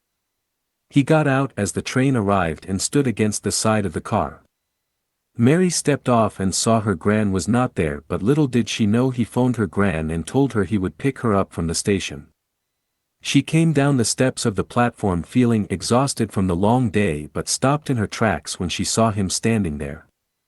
He smiled, opened his arms as she quickly rushed to him and leaped into his arms. She rested her head against his chest feeling the stress just easing off her shoulders. She missed him as she held on to him tightly. He could feel her squeezing him, but her strength was not much to hurt him.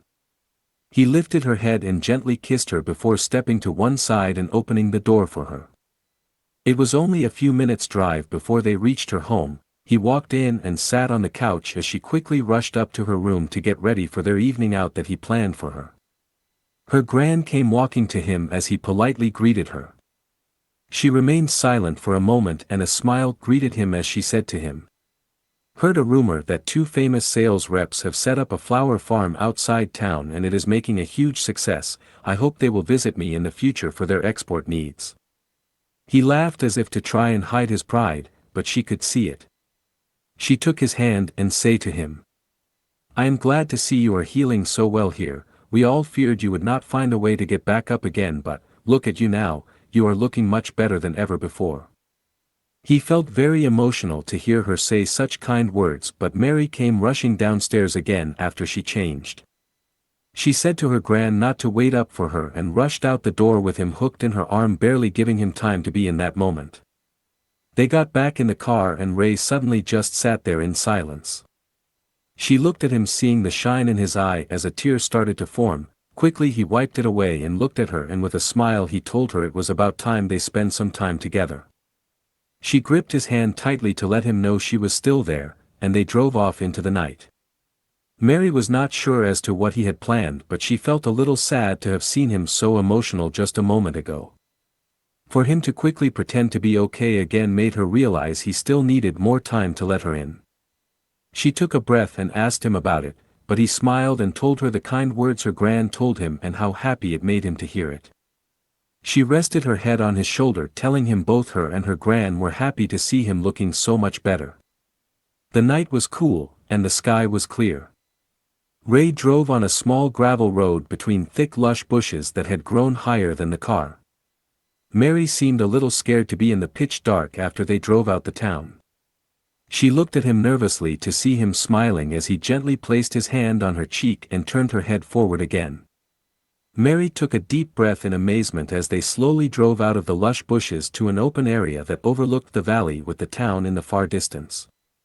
From that spot they could see the wide-open night sky with stars as not a single cloud was present to hide them. He stopped and turned off the car and took out a set of bright purple flowers from behind the seat that he brought from the farm and handed it to her.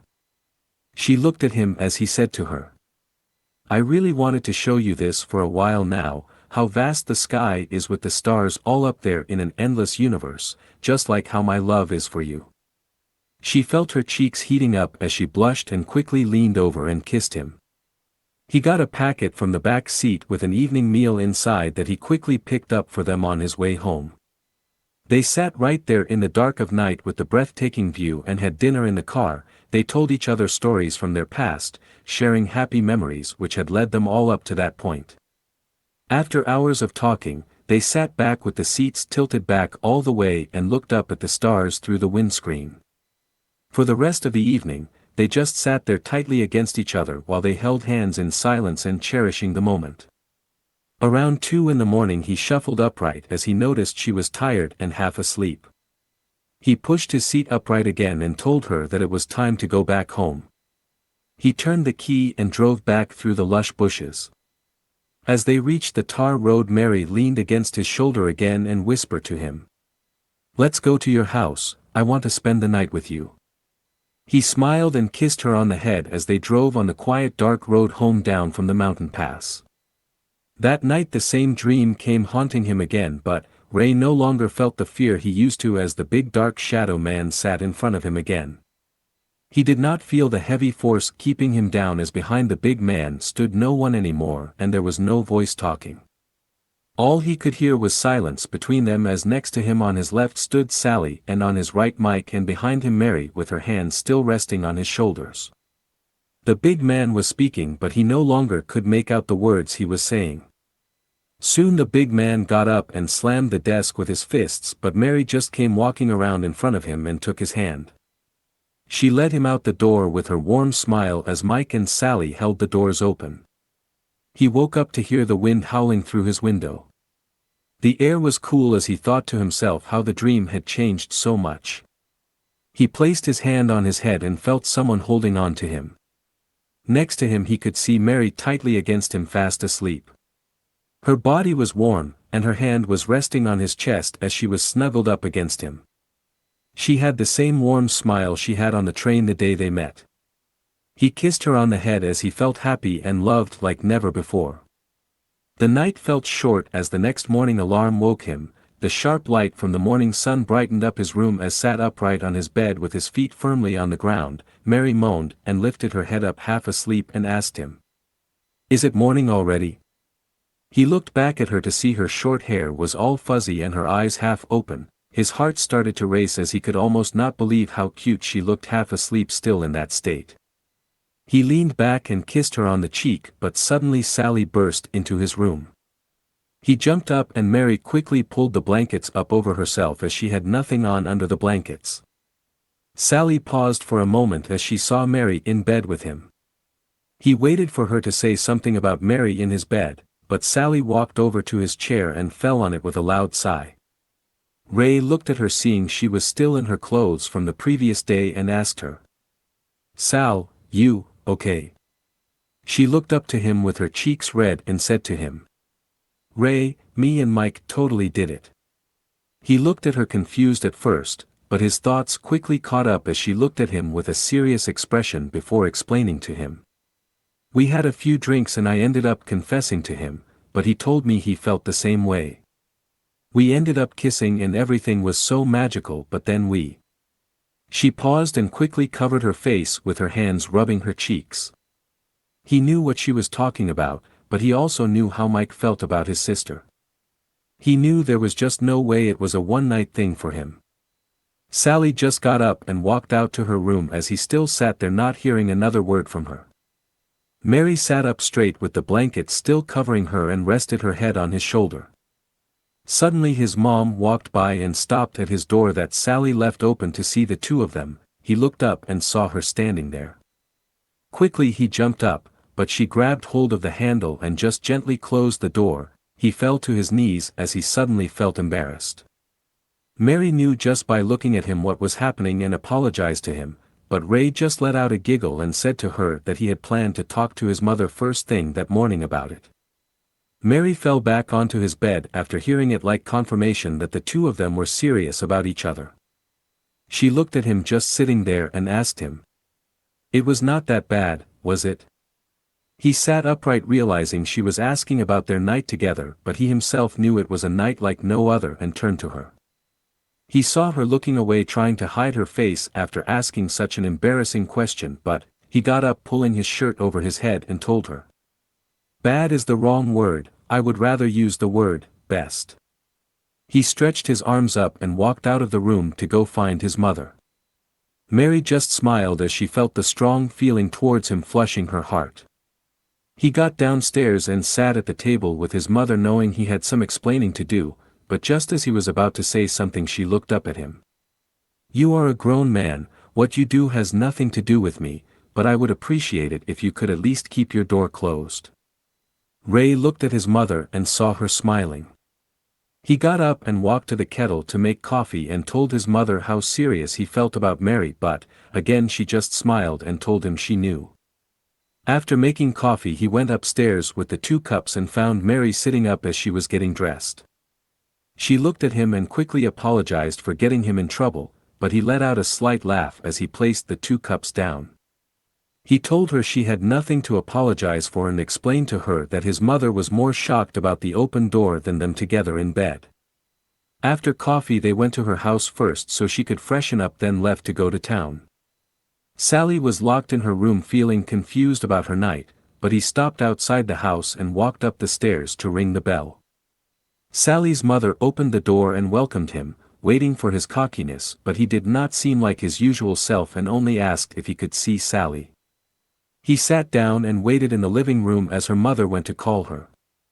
She came down the stairs not looking good herself when he got up without a word as Sally came closer. She stood in front of him and looked up to him.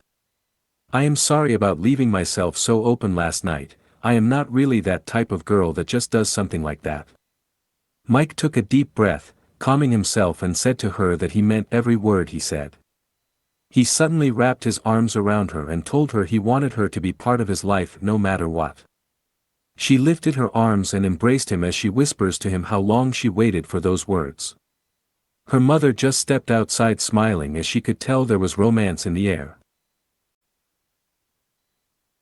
Chapter 24. Everything was just happening perfectly for the siblings. Ray was recovering from his hard fall in life. He was surrounded by family and a true friend who supported him, with even Mary who loved him with all her heart by his side. Sally was seeing her brother happy again and living his dream. She also found her love she had had a crush on since long ago. Then reports started to spread of two business partners who made a sudden success of a flower farm. The news was spreading and traveled far. A reporter had gotten word of the two and rushed out to the farm to meet with Ray and Mike, hoping the interview would be the big scoop he was hoping for as he recognized them. Mike was hyped up for the publicity, but Ray was just careful. The man set up his camera and started the interview with the fields in the background. He asked them all the questions he could throw at them, including how they came to know each other. Mike held a few information back and shared their story. Ray knew after the interview many people who knew him, and Mike would be shocked, but he also knew he had people who he could trust around him. The farm was growing, and business was good. Months passed as quickly as they arrived, and their business was bringing a lot of attention to the small town. But as the news spread more, it reached Rand State, and all the reps and companies were locked on the news about the previous best-known sales reps that had come together. The owner of Starco was looking at the news feeling upset and angry that he could not have the book that Elray had used, and came up with an idea for one more attempt to get the book.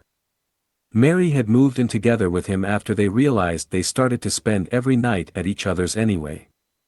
She was still close enough to check up on her grandmother and work with her. After coming home one day, he found a fancy car standing in front of their yard. He got out and walked into the door to find a man sitting there in a suit. He looked at his mother and she looked back at him. The man got up and introduced himself. "Good day, you must be Elray, just call me Jack. Believe it or not, I have come far to meet you, my friend." Ray felt an uneasy feeling about the man but sat down to listen to him. Mary came walking down the stairs as she heard someone talking to Ray. She stopped and listened as she saw the fancy car outside. The man opened his suitcase and got out a form and explained. "I understand you had a rough patch with Starco, but I come with good intentions." As soon as he heard the name Starco, he got angry but still said nothing. The man explained more to him and finally come to an offer to Ray. "The owner of Starco States wishes to offer you $40 million for the sales book. He also wishes to invest in your business to help it grow faster than ever before. All you must do is sign this form agreeing that you as person allow him to be the owner of the knowledge of said contacts book." Ray looked at the paper before him with the deal written in black on white with a bar to sign below. He wanted to say no, but the man closed his suitcase and got up. "I will leave you to think about it this evening and will see you again tomorrow. With that much money in talks, it is best to take the time to think about it."